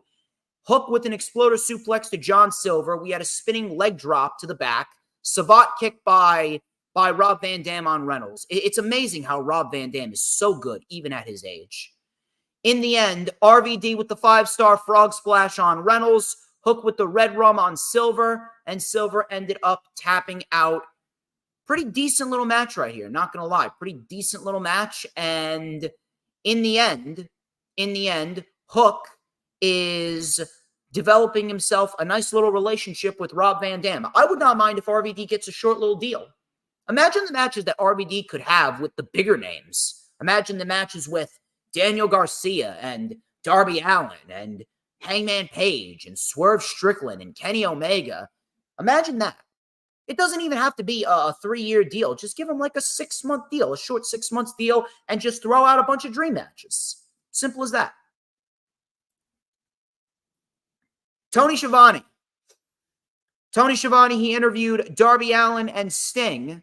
Sting thanked Philly and Darby Allin for his run in AEW. He thanked Tony Khan for the opportunity, giving him a chance to wrestle just a little bit longer. Tony Schiavone then said that Tony Khan and the rest of AEW should be thanking Sting. We are proud to be a part of Sting's career. The crowd chanted, "Thank you, Sting." And then Tony Schiavone brought out Sting's gift, which was Ric Flair, the Nature Boy, Ric Flair, to chants of "Holy shit." Ric Flair walked down to the ring. He embraced Sting. He embraced Tony Schiavone. He looked legitimately happy to be there. And this was probably one of the more genuine Ric Flair moments that I honestly remember. You know, Ric Flair, he's a character, and he's still living the character, if we're going to be quite honest with you. Ric Flair still lives the character, but Ric Flair genuinely came off like an individual that is very, very grateful that he was able to be a part of Sting's career. So Ric Flair said that there are moments that are just magical, and it's the magic of those moments and the chemistry that they create that makes you the best. He goes, 1988 Clash of Champions, we went up against WrestleMania, and whether it's 35 years ago or today, going 55 minutes in a match is hard. And this man, he never took a deep breath. He lived up to all his potential. He said Sting is not only one of the greatest superstars in the history of the business, not only one of the biggest celebrities, but he's probably the nicest guy that Ric Flair has ever known. He goes, when is it? Until March? You know, time flies, brother. For however long you got left, I want to ride the wagon with you. So it looks like Ric Flair is going to be right by Sting's side. And you know what? This is probably something that Tony Khan had in mind. Because Sting started with Ric Flair, and Sting's going to end with Ric Flair. Makes sense. It only makes sense. I don't mind it. So Ric Flair was giving the crowd a couple woos, and then he chopped Sting. Sting's like, hey, give me a chop. So he gave him a chop. And then all of a sudden, Christian Cage comes out. Christian Cage comes out with Luchasaurus and Nick Wayne, and Christian Cage mocked Tony Khan for giving Sting the gift of Flair, which is pretty much a suit, a couple gold chains, and a black liver. And then he goes, Don't worry. Don't worry, people. I know Ric Flair's not dead. And I also know that there's not a God, because if there was, Ric Flair would have been dead 20 years ago, said Christian Cage. I laughed. Ric Flair was actually laughing. Even he was laughing at what Christian Cage is doing. Even Ric Flair knows that Christian Cage is doing the best work of his career. Christian Cage was then pissed that Darby Allin and Sting kept getting involved in his business. Christian Cage said, I don't want to wait until March. I want you gone right now. So I'm throwing out a challenge. You can take Ric Flair with you, full gear, 6-man tag, and it won't be a celebration. It will be more like a funeral. Sting then fake sneezed, and he said, oh, I'm sorry. I'm allergic to jackasses. And they accepted the match. So it looks like my theory is going to come true. It's going to be Adam Copeland, Sting, and Darby Allin versus Nick Wayne, Luchasaurus, and Christian Cage. It's perfect. It's simple. It makes sense. I got no issue with it whatsoever. I got no issue at all. Renee Paquette. She interviewed Chris Jericho, and Chris Jericho actually did a very good job at putting over Powerhouse Hobbs, and he said that he was not prepared for what Hobbs did to him, which, by the way, Hobbs looked like an absolute beast. He looked like a beast. So I was very, very pleased with how Hobbs was presented. He goes, maybe it's time to reflect, said Chris Jericho. You do start second-guessing yourself, or maybe it's time to get revenge. Maybe it's time to get vengeance, because I have a lot of friends that are bigger than Hobbs, and maybe it's time to give them a call. I don't know about you, but I'm actually very, very fearful.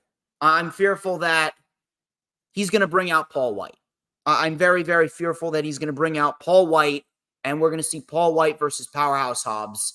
Listen, if we're going to get Hobbs destroying Paul White, I'm not really going to complain about that, but I mean, my God, are we really going to have to suffer through Paul White on TV? You know what? Honest to God, I am not even lying to you.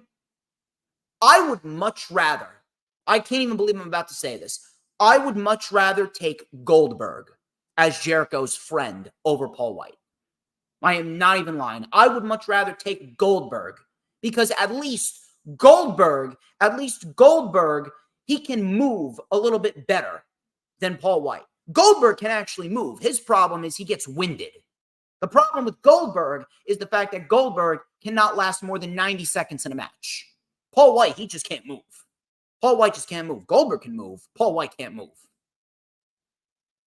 My God, I really, really hope to God that this is not going to be a scenario where he brings back Paul White. I hope to God not. I really hope to God not. I would much rather take Goldberg, because if anything, Goldberg, Jericho, and Omega going up against the Don Callis family, I would actually prefer that. And Goldberg doesn't need to do anything crazy. He can get shots in. He doesn't have to be in the ring all the time. That would actually protect Goldberg. We do not need to see Paul White in an AEW wrestling ring anymore. We already saw what he did against QT Marshall at All Out, and it was a harmless match, and that was it. It was in and out. Goodbye. We don't need to see that. The Hardys and Brother Zay versus the Hung Bucks. This was for the Ring of Honor 6-man tag team championships. Let me tell you something. I know that we need to separate the Ring of Honor roster from the AEW roster. I know. I know. I've been preaching that. We need to have structure.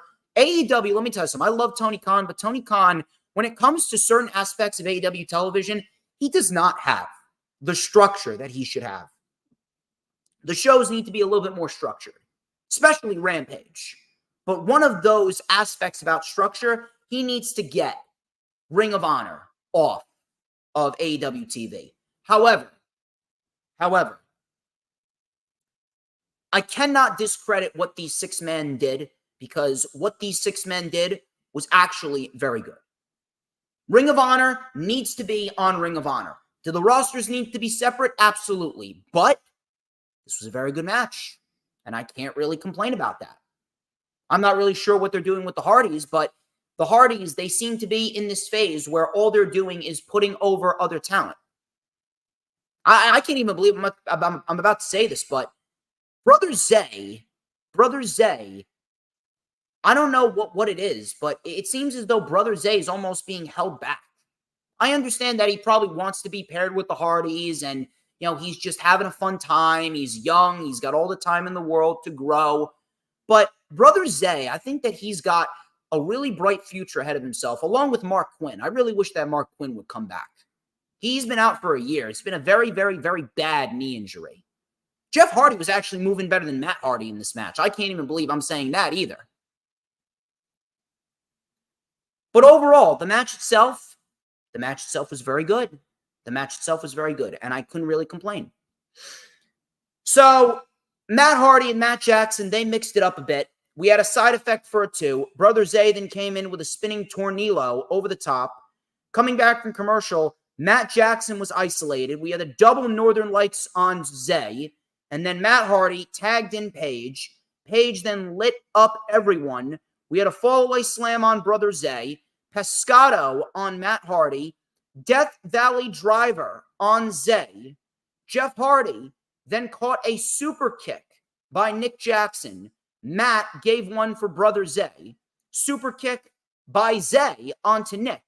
Brother Zay then launched off of Matt's back with a tope con hero onto Nick Jackson and Hangman Adam Page.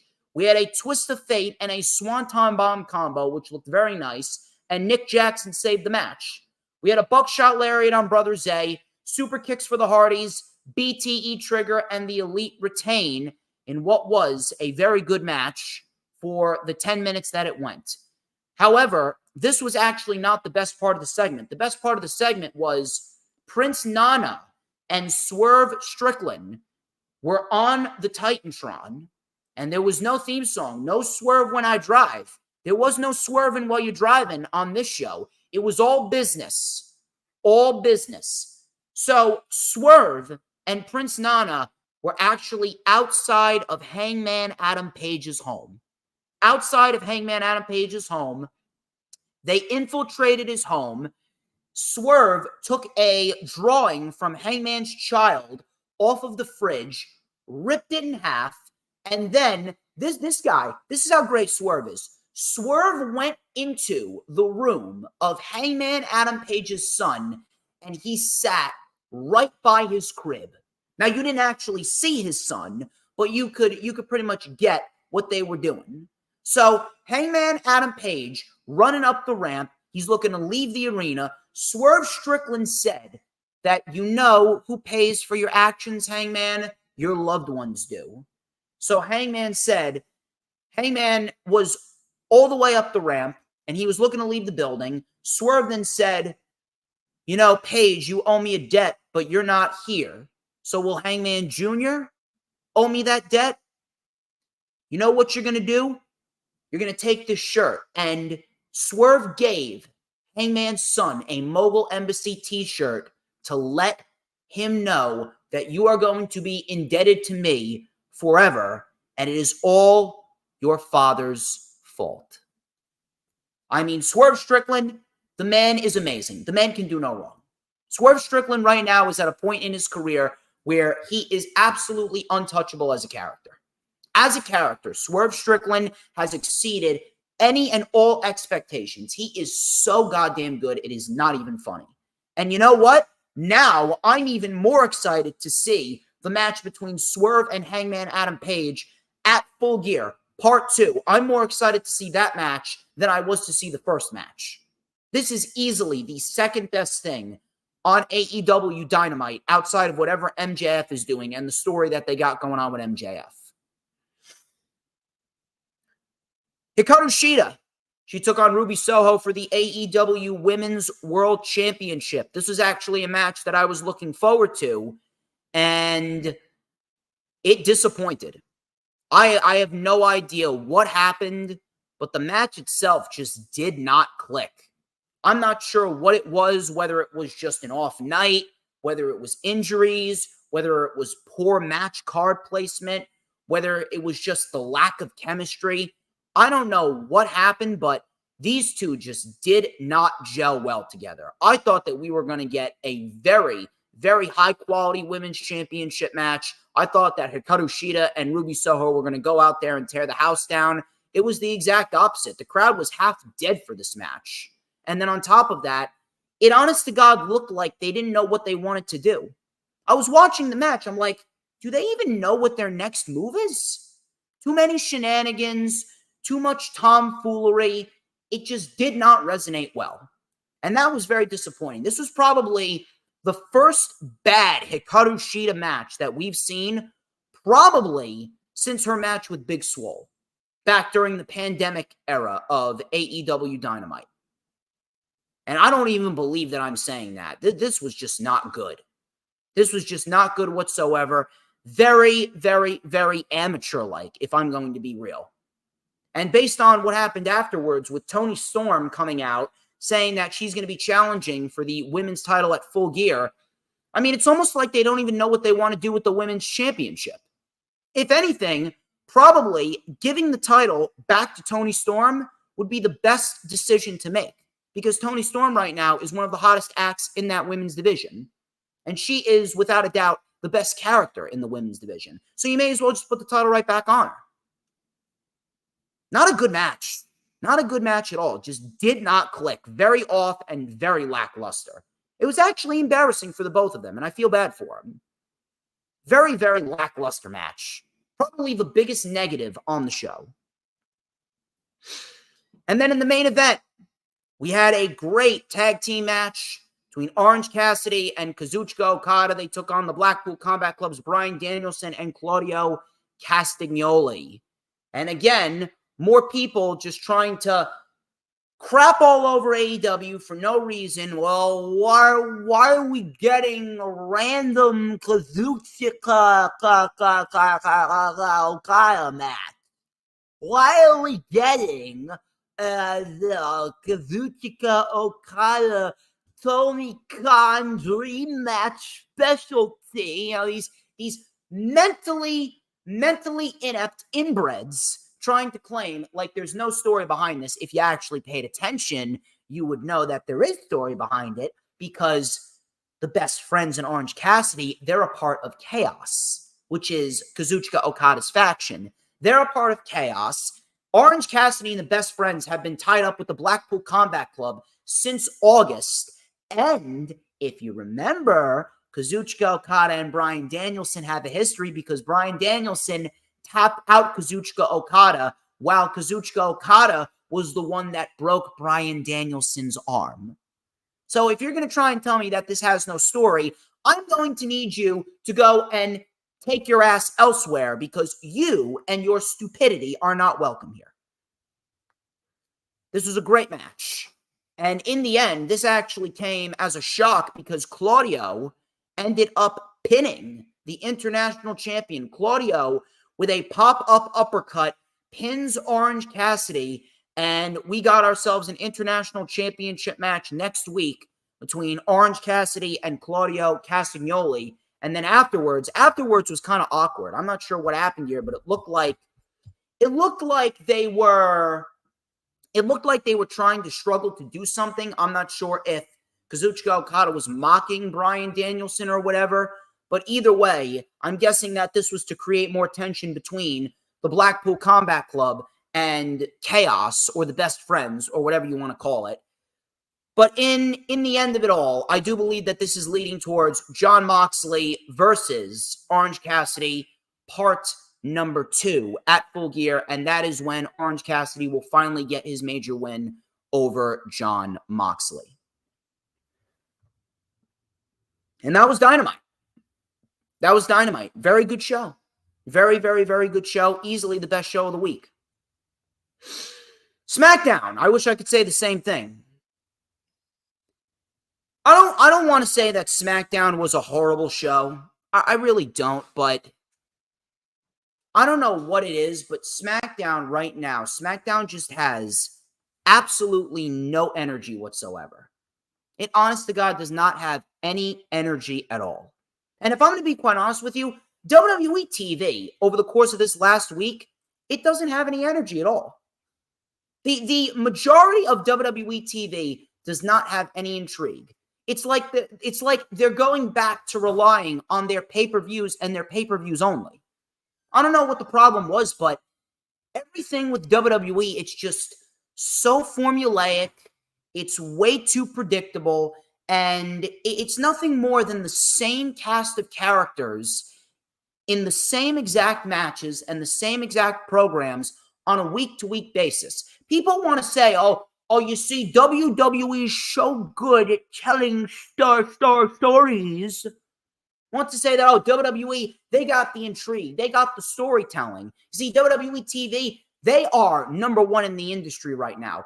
So let me ask you a question. You find the same people in the same program and the same exact matches, the same boring, formulaic, basic matches that I could reenact if I wanted to in a wrestling ring in my backyard. You find that entertaining. You consider that good storytelling. You consider lame, boring, unexciting, formulaic TV. You consider that to be top of the industry. I really don't know what the mentality is of some of these people, but this is why I don't respect anybody. Because everyone's an idiot. No one's on my level. No one has a brain and no one knows how to use it. Outside of the people in this chat right now. Outside of the Final Horse, outside of Hooligrim, outside of Maria, outside of Sarah Hapka, outside of Earl Cole, outside of the people like that, no one knows how to use their brain. No one knows how to do their job as pro wrestling fans. Nobody knows how to think objectively. No one does. Especially after what happened with this Roman Reigns LA Knight promo. Now, LA Knight, here's what I'm going to say about this promo. LA Knight, he interrupted Roman Reigns during his entrance, right? He interrupted Roman Reigns midway through his entrance. He then took the chair and he sat at the head of the table and he mocked Roman Reigns. Roman Reigns was very, very nonchalant. Roman Reigns looked like he did not care whatsoever. And LA Knight pretty much took him to school. LA Knight came off in this one segment. LA Knight looked better than Cody Rhodes did throughout the entire build towards Rhodes' match with Roman Reigns at WrestleMania. I kid you not. LA Knight in one segment looked better than Cody Rhodes did throughout his entire build towards his match with Roman at WrestleMania. Fact. I think that this was probably the first time ever that anyone has ever upstaged Roman Reigns during this Tribal Chief run. But even though LA Knight came off like a superstar, even though LA Knight came off like a world champion, there's just no genuine intrigue behind it. They're rushing this program. The program is honestly being rushed. The program does not have enough build. There's not enough tension. There's not enough heat. All this is a match that is being thrown together for Crown Jewel because WWE needs a big-time money matchup, and they legitimately have no one else, although they do have someone. They have AJ Styles, but it seems like they're saving AJ Styles for the Royal Rumble. All this is a program that was thrown together because they need a world title match for Roman Reigns at Crown Jewel, and none of this comes off as exciting because we all know what's going to happen. We all know what's going to happen. We all know that LA Knight, the man that should honestly be winning, if we're going to be quite honest here, the man should not be losing. He should be beating Roman Reigns, but he's not going to beat Roman Reigns because WWE does not care. They do not care, and when it comes down to it all, whenever they have a new star, they always need to knock him down several pegs and go back to booking their tried and true, go back to booking their go-to guys, their go-to gals, and they go back to the same people that they've relied on for how many years because they can just never let go of the past. Roman Reigns is the past. Roman Reigns could lose the title tomorrow, and he will go into the Hall of Fame legitimately the next day. No one cares about Roman Reigns anymore. Roman Reigns is not the draw that people say he is anymore. The majority of the wrestling fans as of right now are done with Roman Reigns. And that's not because Roman's not great, but it's because the championship has pretty much become an afterthought. The championship has become an afterthought. There is legitimately no other credible challengers for Roman Reigns, and no one genuinely believes that LA Knight even has a sliver of a chance of beating Roman Reigns, even though he should. Even though he should. People just don't care. This program with Roman Reigns and LA Knight, no matter how great LA Knight comes off, there's just no intensity, there's no tension, and there's no energy behind it because it's the same formulaic feud with Roman Reigns every single time. No one genuinely believes that LA Knight is going to walk out of Crown Jewel as the champion. You know why? Because WWE has ingrained it in our minds that Roman Reigns is unstoppable, Roman Reigns is the guy, and Roman Reigns is not losing until we say he loses. And on top of that, when does WWE willingly give a new star like LA Knight the spotlight? When do they willingly give LA Knight the push that we all know he should have? Roman Reigns right now is doing more harm than good. Roman Reigns is not the draw that people think that he is. He is not doing anything for the championship. The championship has become an afterthought. LA Knight should really win, but he won't. So why does this program not have any energy? That's why.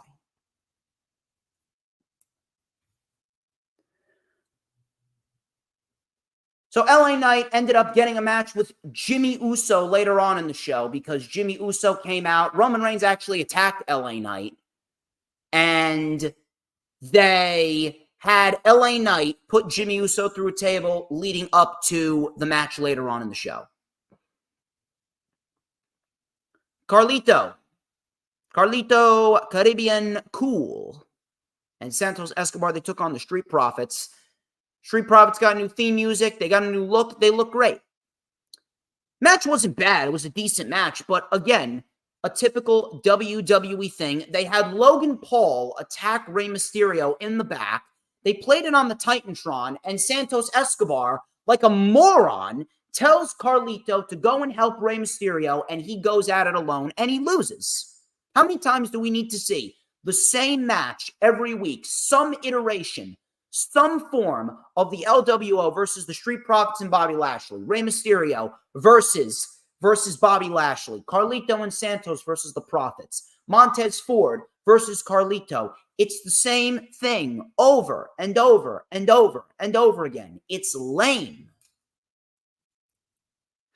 Shotzi and Chelsea Green. Again, how many times do we need to see a 2.5-minute women's match? Women's division is dead. No substance whatsoever. And Shotzi, I don't know how it's possible, but she is getting worse as the weeks go on. And Chelsea Green, she is a complete waste of space. She came back to be a Karen. She came back to WWE to act like a Karen and hold a worthless set of titles, which has not been defended in about 3 months. Yeah, great move right there. Women's wrestling is terrible. Probably the best thing on the show right here, John Cena. John Cena came out to address the crowd.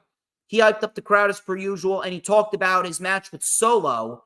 He said that the vibe was serious because he feels like he is in jeopardy of losing the crowd's respect. The crowd chanted, "You still got it." Cena then said, "What if I don't? If I don't deliver, I lose this, and I don't want to lose this. I want to feel the energy. I want to feel the energy, and I want to feel your support." That's what Cena said. Cena then said, "Crown Jewel is not just a must-see. Crown Jewel is a must-win." Paul Heyman then came out, and he thanked John Cena for 21 years of sold-out arenas. He then picked Cena from OVW, as he stated in the past. Heyman then praised Cena's mic skills, and he said, "You could have been me, but Solo is going to hit you with that spike, and you won't be able to talk anymore. Your ability to talk will be taken away, and the bloodline will take you away from your WWE universe." This is a match where you must win, but it's a match in which you can't win. Solo then came out and gave Cena the Samoan spike, and we go forth into Crown Jewel for John Cena versus Solo Sikoa. And that's going to be quite the interesting match. That's going to be quite the interesting match. I'm actually looking forward to seeing what they do. Cedric Alexander and Dragon Lee. This was the best thing from an in-ring perspective on SmackDown. These two put on a very fun match. And again, another reason to believe Triple H is in charge is because Cedric Alexander is now on the show. And Cedric Alexander put on a very good match with Dragon Lee. And Dragon Lee ended up getting the win right here with the standing Shiranui. And afterwards, they embraced and they shook hands. If you guys have 8 minutes, go out of your way to watch this match because it was great. Bianca Belair. Bianca Belair came out to address the crowd. She said that she is excited to be back on SmackDown, and all that played in her mind was the image of Damage Control crushing her leg in a chair. For the first time, I was out, and I sat home with nothing but my thoughts, and all I could think about was revenge. I just could not let it go. I was consumed with vengeance, so I figured out a perfect way to get vengeance. At Crown Jewel, I'm going to be getting my rematch for the WWE Women's Championship. And next week, I'll be facing Bayley. My quest for vengeance starts with Bayley, ends with Io, and me reclaiming my WWE Women's Championship. I don't want to bash this promo. It was a fine promo. I have no problem with Bianca Belair. She came off very serious, and I was happy about that. But it's literally the same people every single week. Charlotte, Bianca, Io, Bianca, Charlotte, Bianca, Io, Charlotte, Io, Bianca, Bayley, Io, Bayley, Io, Charlotte, Bayley, Bianca, Bayley. It's the same thing every single week. There's no difference. There is no depth. There is no creativity. And people want to say, story that WWE's telling absolutely sucks donkey balls. LA Knight took on Jimmy Uso. Again, same match. How many times have we seen this? We saw it on SmackDown. We saw it at Fastlane. We're seeing it again today. Same thing every week. And then people want to complain about AEW. Why is this match on the show? Why is this person on the show? I don't know. How about we don't get the same matches every week on AEW TV? We actually get something different on AEW TV. And if that's the case, that is something that I'm going to get behind. And yeah, Damage Control minus Io is still taking L's because Io's the champion. LA Knight beat Jimmy Uso. Out came Roman Reigns. Roman Reigns went for the spear. LA Knight dodged it. And then Roman Reigns came in and hit. And he was hit with a BFT, blunt force trauma. And LA Knight stood tall against the Tribal Chief. That was SmackDown for you. I don't want to say it was horrible, but it was just bland. It was just very, very formulaic. There was just nothing engaging. Just nothing engaging whatsoever. And here's the crazy part about it. I'm not the only one that's saying it. I'm not trying to push a narrative. I'm just speaking the facts here. Sorry if you don't like it. I actually found more enjoyment in Rampage than SmackDown. Literally, Rampage was more enjoyable than SmackDown. And Rampage, we had Abaddon on Rampage. We had the freaking living dead girl on Rampage, Abaddon.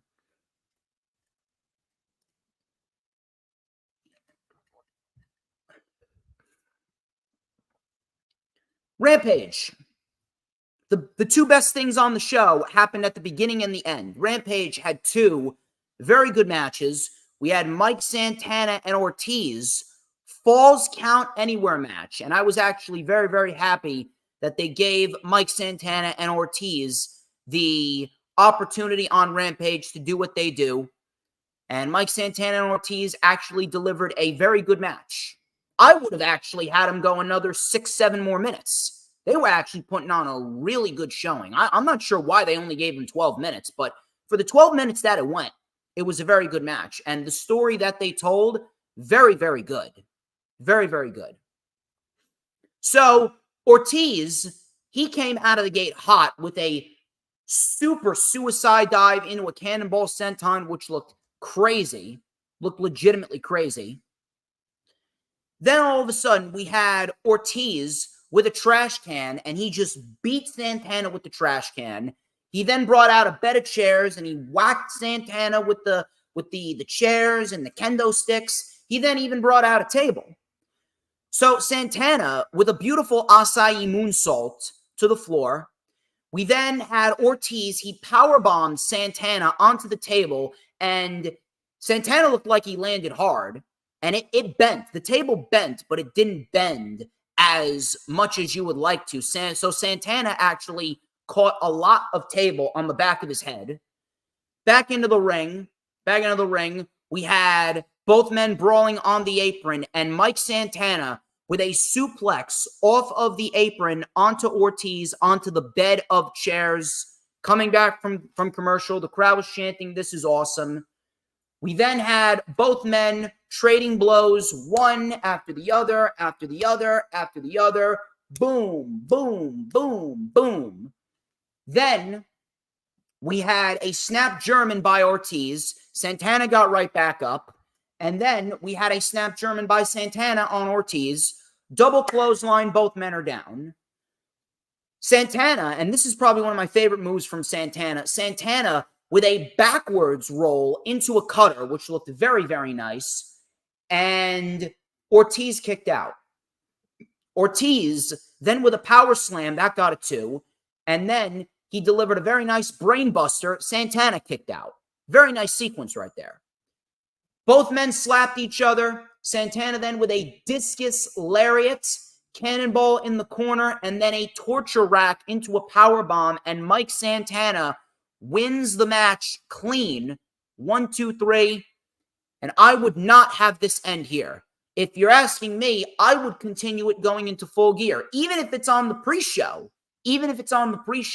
I would continue it going into Full Gear, and I would give them one more match in the Kia Forum. That's what I would do. But this was a very good match, and Santana gets the win. Hulgrim says, "Can we eliminate commercials during matches, please?" I mean, that's how they make money. And on top of that, there was only a 90-second commercial break between Santana and Ortiz. Other than that, out of a 12-minute match, only a minute and a half was in commercial. The rest of it was seen. So I didn't really have a problem with that.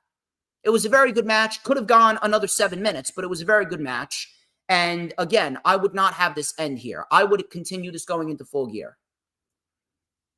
Now afterwards, this is interesting.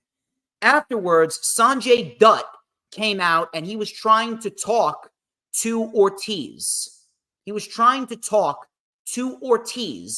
And trying to calm him down a bit, and Ortiz didn't look like he wanted a part of it. Now, I'm not really sure what this means, but the only thing that I could think of is the fact that Sanjay Dutt is trying to recruit Ortiz to help stand side by side with Jay Lethal when Jay Lethal challenges Eddie Kingston for the Ring of Honor World Championship, because Eddie Kingston knows Ortiz very well, and they have a history. So honest to God, that would make sense.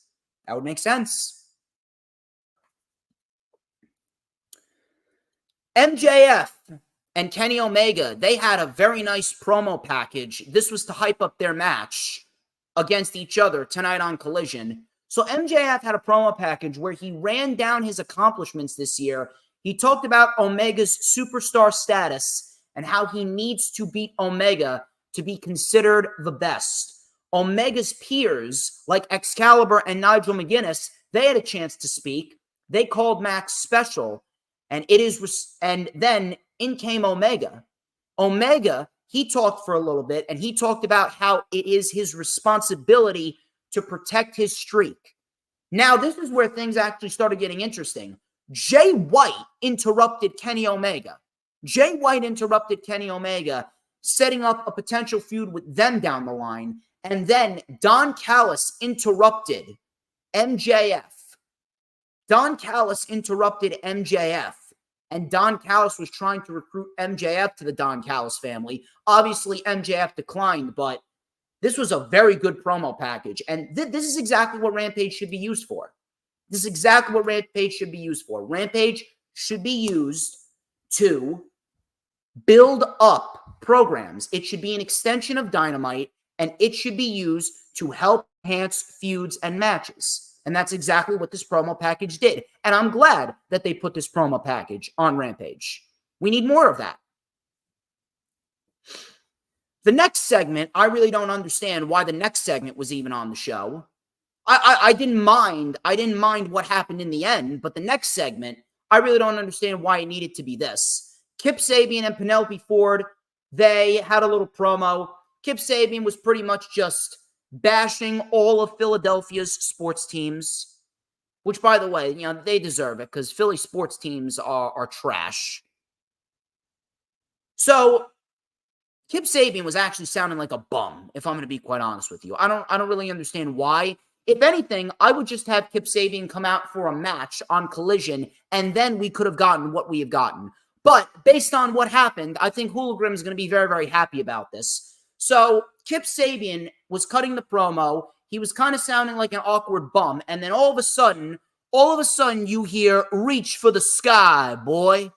And out comes Mark Briscoe, who had a knee injury. I'm not sure how bad the knee injury was. I actually thought he was going to be out until next year. But Mark Briscoe made his return to AEW TV, and he took out Kip Sabian. If anything, I would have just had Kip Sabian come out on Collision, and then I would have just had Mark Briscoe come out for a match on Collision, because quite frankly, this segment actually took some time away from Santana and Ortiz. You could have given more time to those two. But Mark Briscoe is back, and he took out Kip Sabian, and based on what's coming up, it looks like Samoa Joe's Ring of Honor World TV title reign is going to be coming to an end in just 7 short weeks. Because in 7 weeks, we got ourselves Ring of Honor Final Battle. And I think that's going to be the day where Mark Briscoe finally wins the Ring of Honor World Television Championship, which I would have no problem with. That's the whole reason why Samoa Joe is still the champion right now. The whole reason why Samoa Joe is still the champion is because we are looking to get that title on Mark Briscoe. And that's what he was building towards. He was building towards getting a rematch with Samoa Joe. They were telling the story of Mark Briscoe losing to Joe and then coming back, gaining some wins, and then fighting Joe at a future date and beating Samoa Joe. So now that he's back, I'm very happy that he's back, because Mark Briscoe, he's going to finish his story. Something that Cody Rhodes couldn't do this year at WrestleMania. And to be quite honest with you, if Punk comes back to the WWE, Cody ain't ever going to finish his story. But Mark Briscoe's back. Looks like we have ourselves a new Ring of Honor World Television Champion at Final Battle in Garland, Texas. Should be a fun moment. Willow Nightingale. She took on Anna Jay, Sky Blue, and Abaddon. This was a #1 contenders match to see who was going to fight Sheeta tonight. Timeless Tony Storm actually came out to watch the match. Willow with a double drop kick on Abaddon and Sky Blue. Willow then caught Jay with a kick. And then all of a sudden we had Anna Jay catching a pounce by Willow. Willow then came in with a spine buster for a 2. Willow went after Abaddon, as did Sky Blue and Anna Jay. We had a super kick to Anna. Willow then took out Sky Blue, and then Abaddon planted Anna Jay, and Abaddon gets the win. She will fight Sheeta tonight on Collision. I appreciate that they're doing #1 contenders matches rather than just announcing matches, so that I will give them, but I mean, come on. Let me ask you guys a question. What exactly does Abaddon bring to the table? What does she bring to the table? Now, I will say this. She didn't look bad in the ring. Last time I saw her, she sucked in the ring. She didn't look completely horrible in the ring. That much I will say. But I mean, oh my God. The only reason why Abaddon is even on TV is because it's the Halloween season. She's going to go right back to catering after Sheeta beats her. I really don't understand why she's even still employed. She's been with the company how long? 3 years? She's been with the company 3 years, and she has legitimately accumulated nothing. She has offered nothing of substance. There's a reason why she's been off of TV for nearly 2 years. It's because she is a terrible professional wrestler. She sucks at her job. Why do you think she is off of TV? Because she is horrible. She's not as bad in the ring as she was, but I mean, what does she have that other women don't have? She's pretty much Jade Cargill with face paint. She's a semi-decent wrestler among a roster of great women's wrestlers. And on top of that, her demonic, satanic, voodoo, creepy gimmick, I'm sorry, it don't work in modern day wrestling. It don't. I respect Tony Khan and what he's done, but oh my God, keep her off of TV. I expect the absolute worst from tonight with Abaddon and Hikaru Shida. I am not even lying. I expect the absolute worst. I am not an advocate for people losing their jobs, but holy Christ, Abaddon has got to go. She has got to go. Why couldn't you have given it to Willow? Why couldn't you have given it to Willow? Willow would have actually brought a decent match out of Shida. A match between Willow and Shida, honest to God, would have washed away the bad taste of Ruby Soho and Hikaru Shida from this past Wednesday. What a stupid decision. Very, very bad move on Tony Khan's part.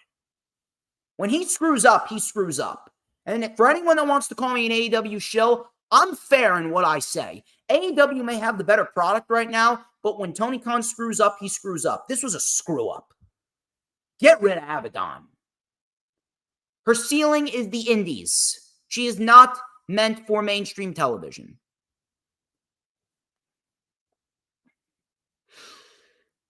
Main event. Now, the main event, that is definitely something that I would invest my time in. And if you guys missed this main event, go out of your way to watch it. 13 minutes. 13 minutes. Kyle Fletcher and Konosuke Takeshita. Great. Great match.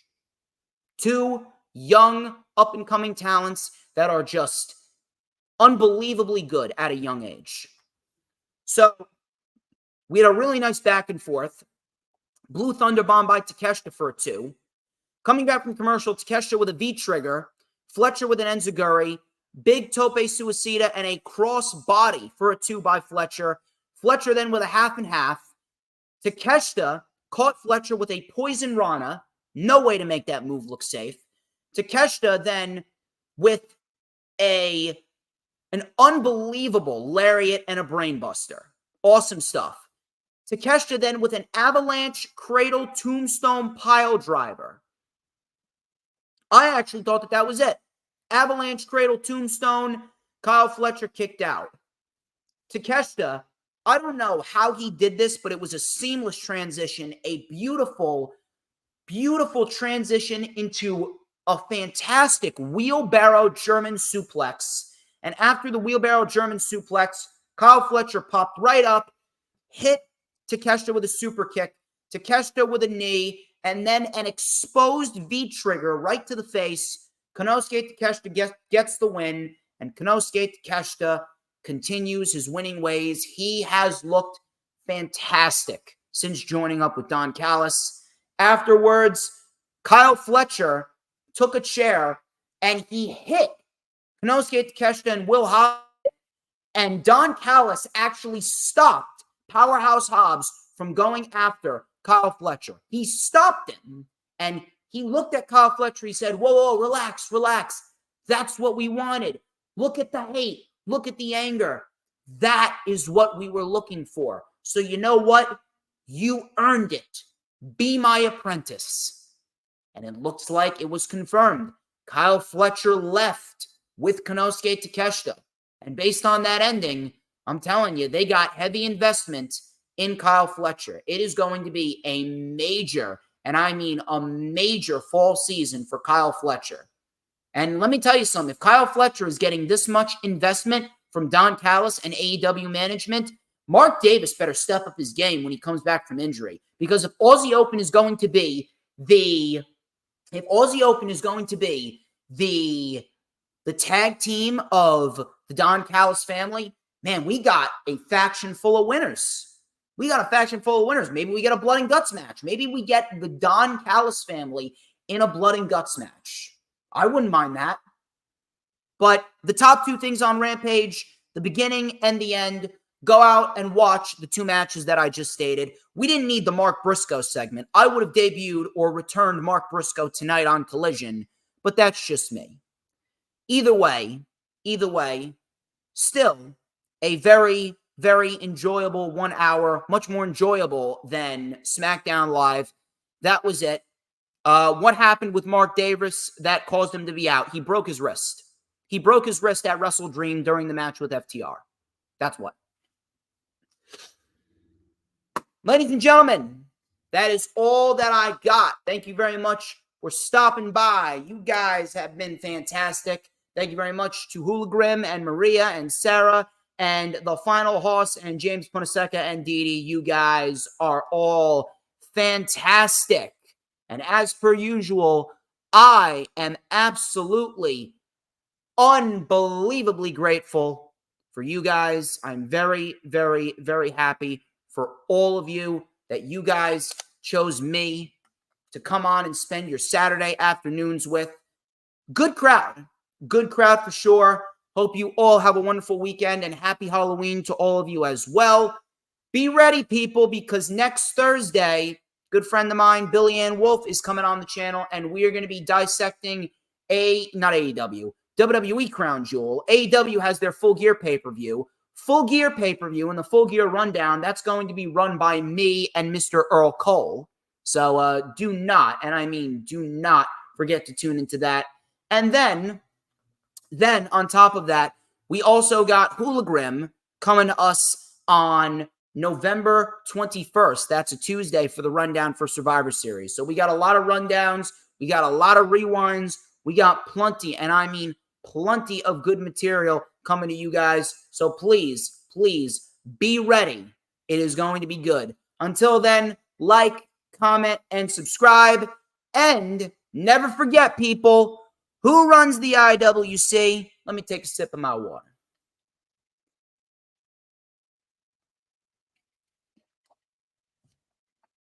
Who runs the IWC? You already know the drill here, people. Who but DJ Storms? And don't you forget it. 'Cause we want retribution. Oh yeah, we want retribution. Oh yeah, we want retribution.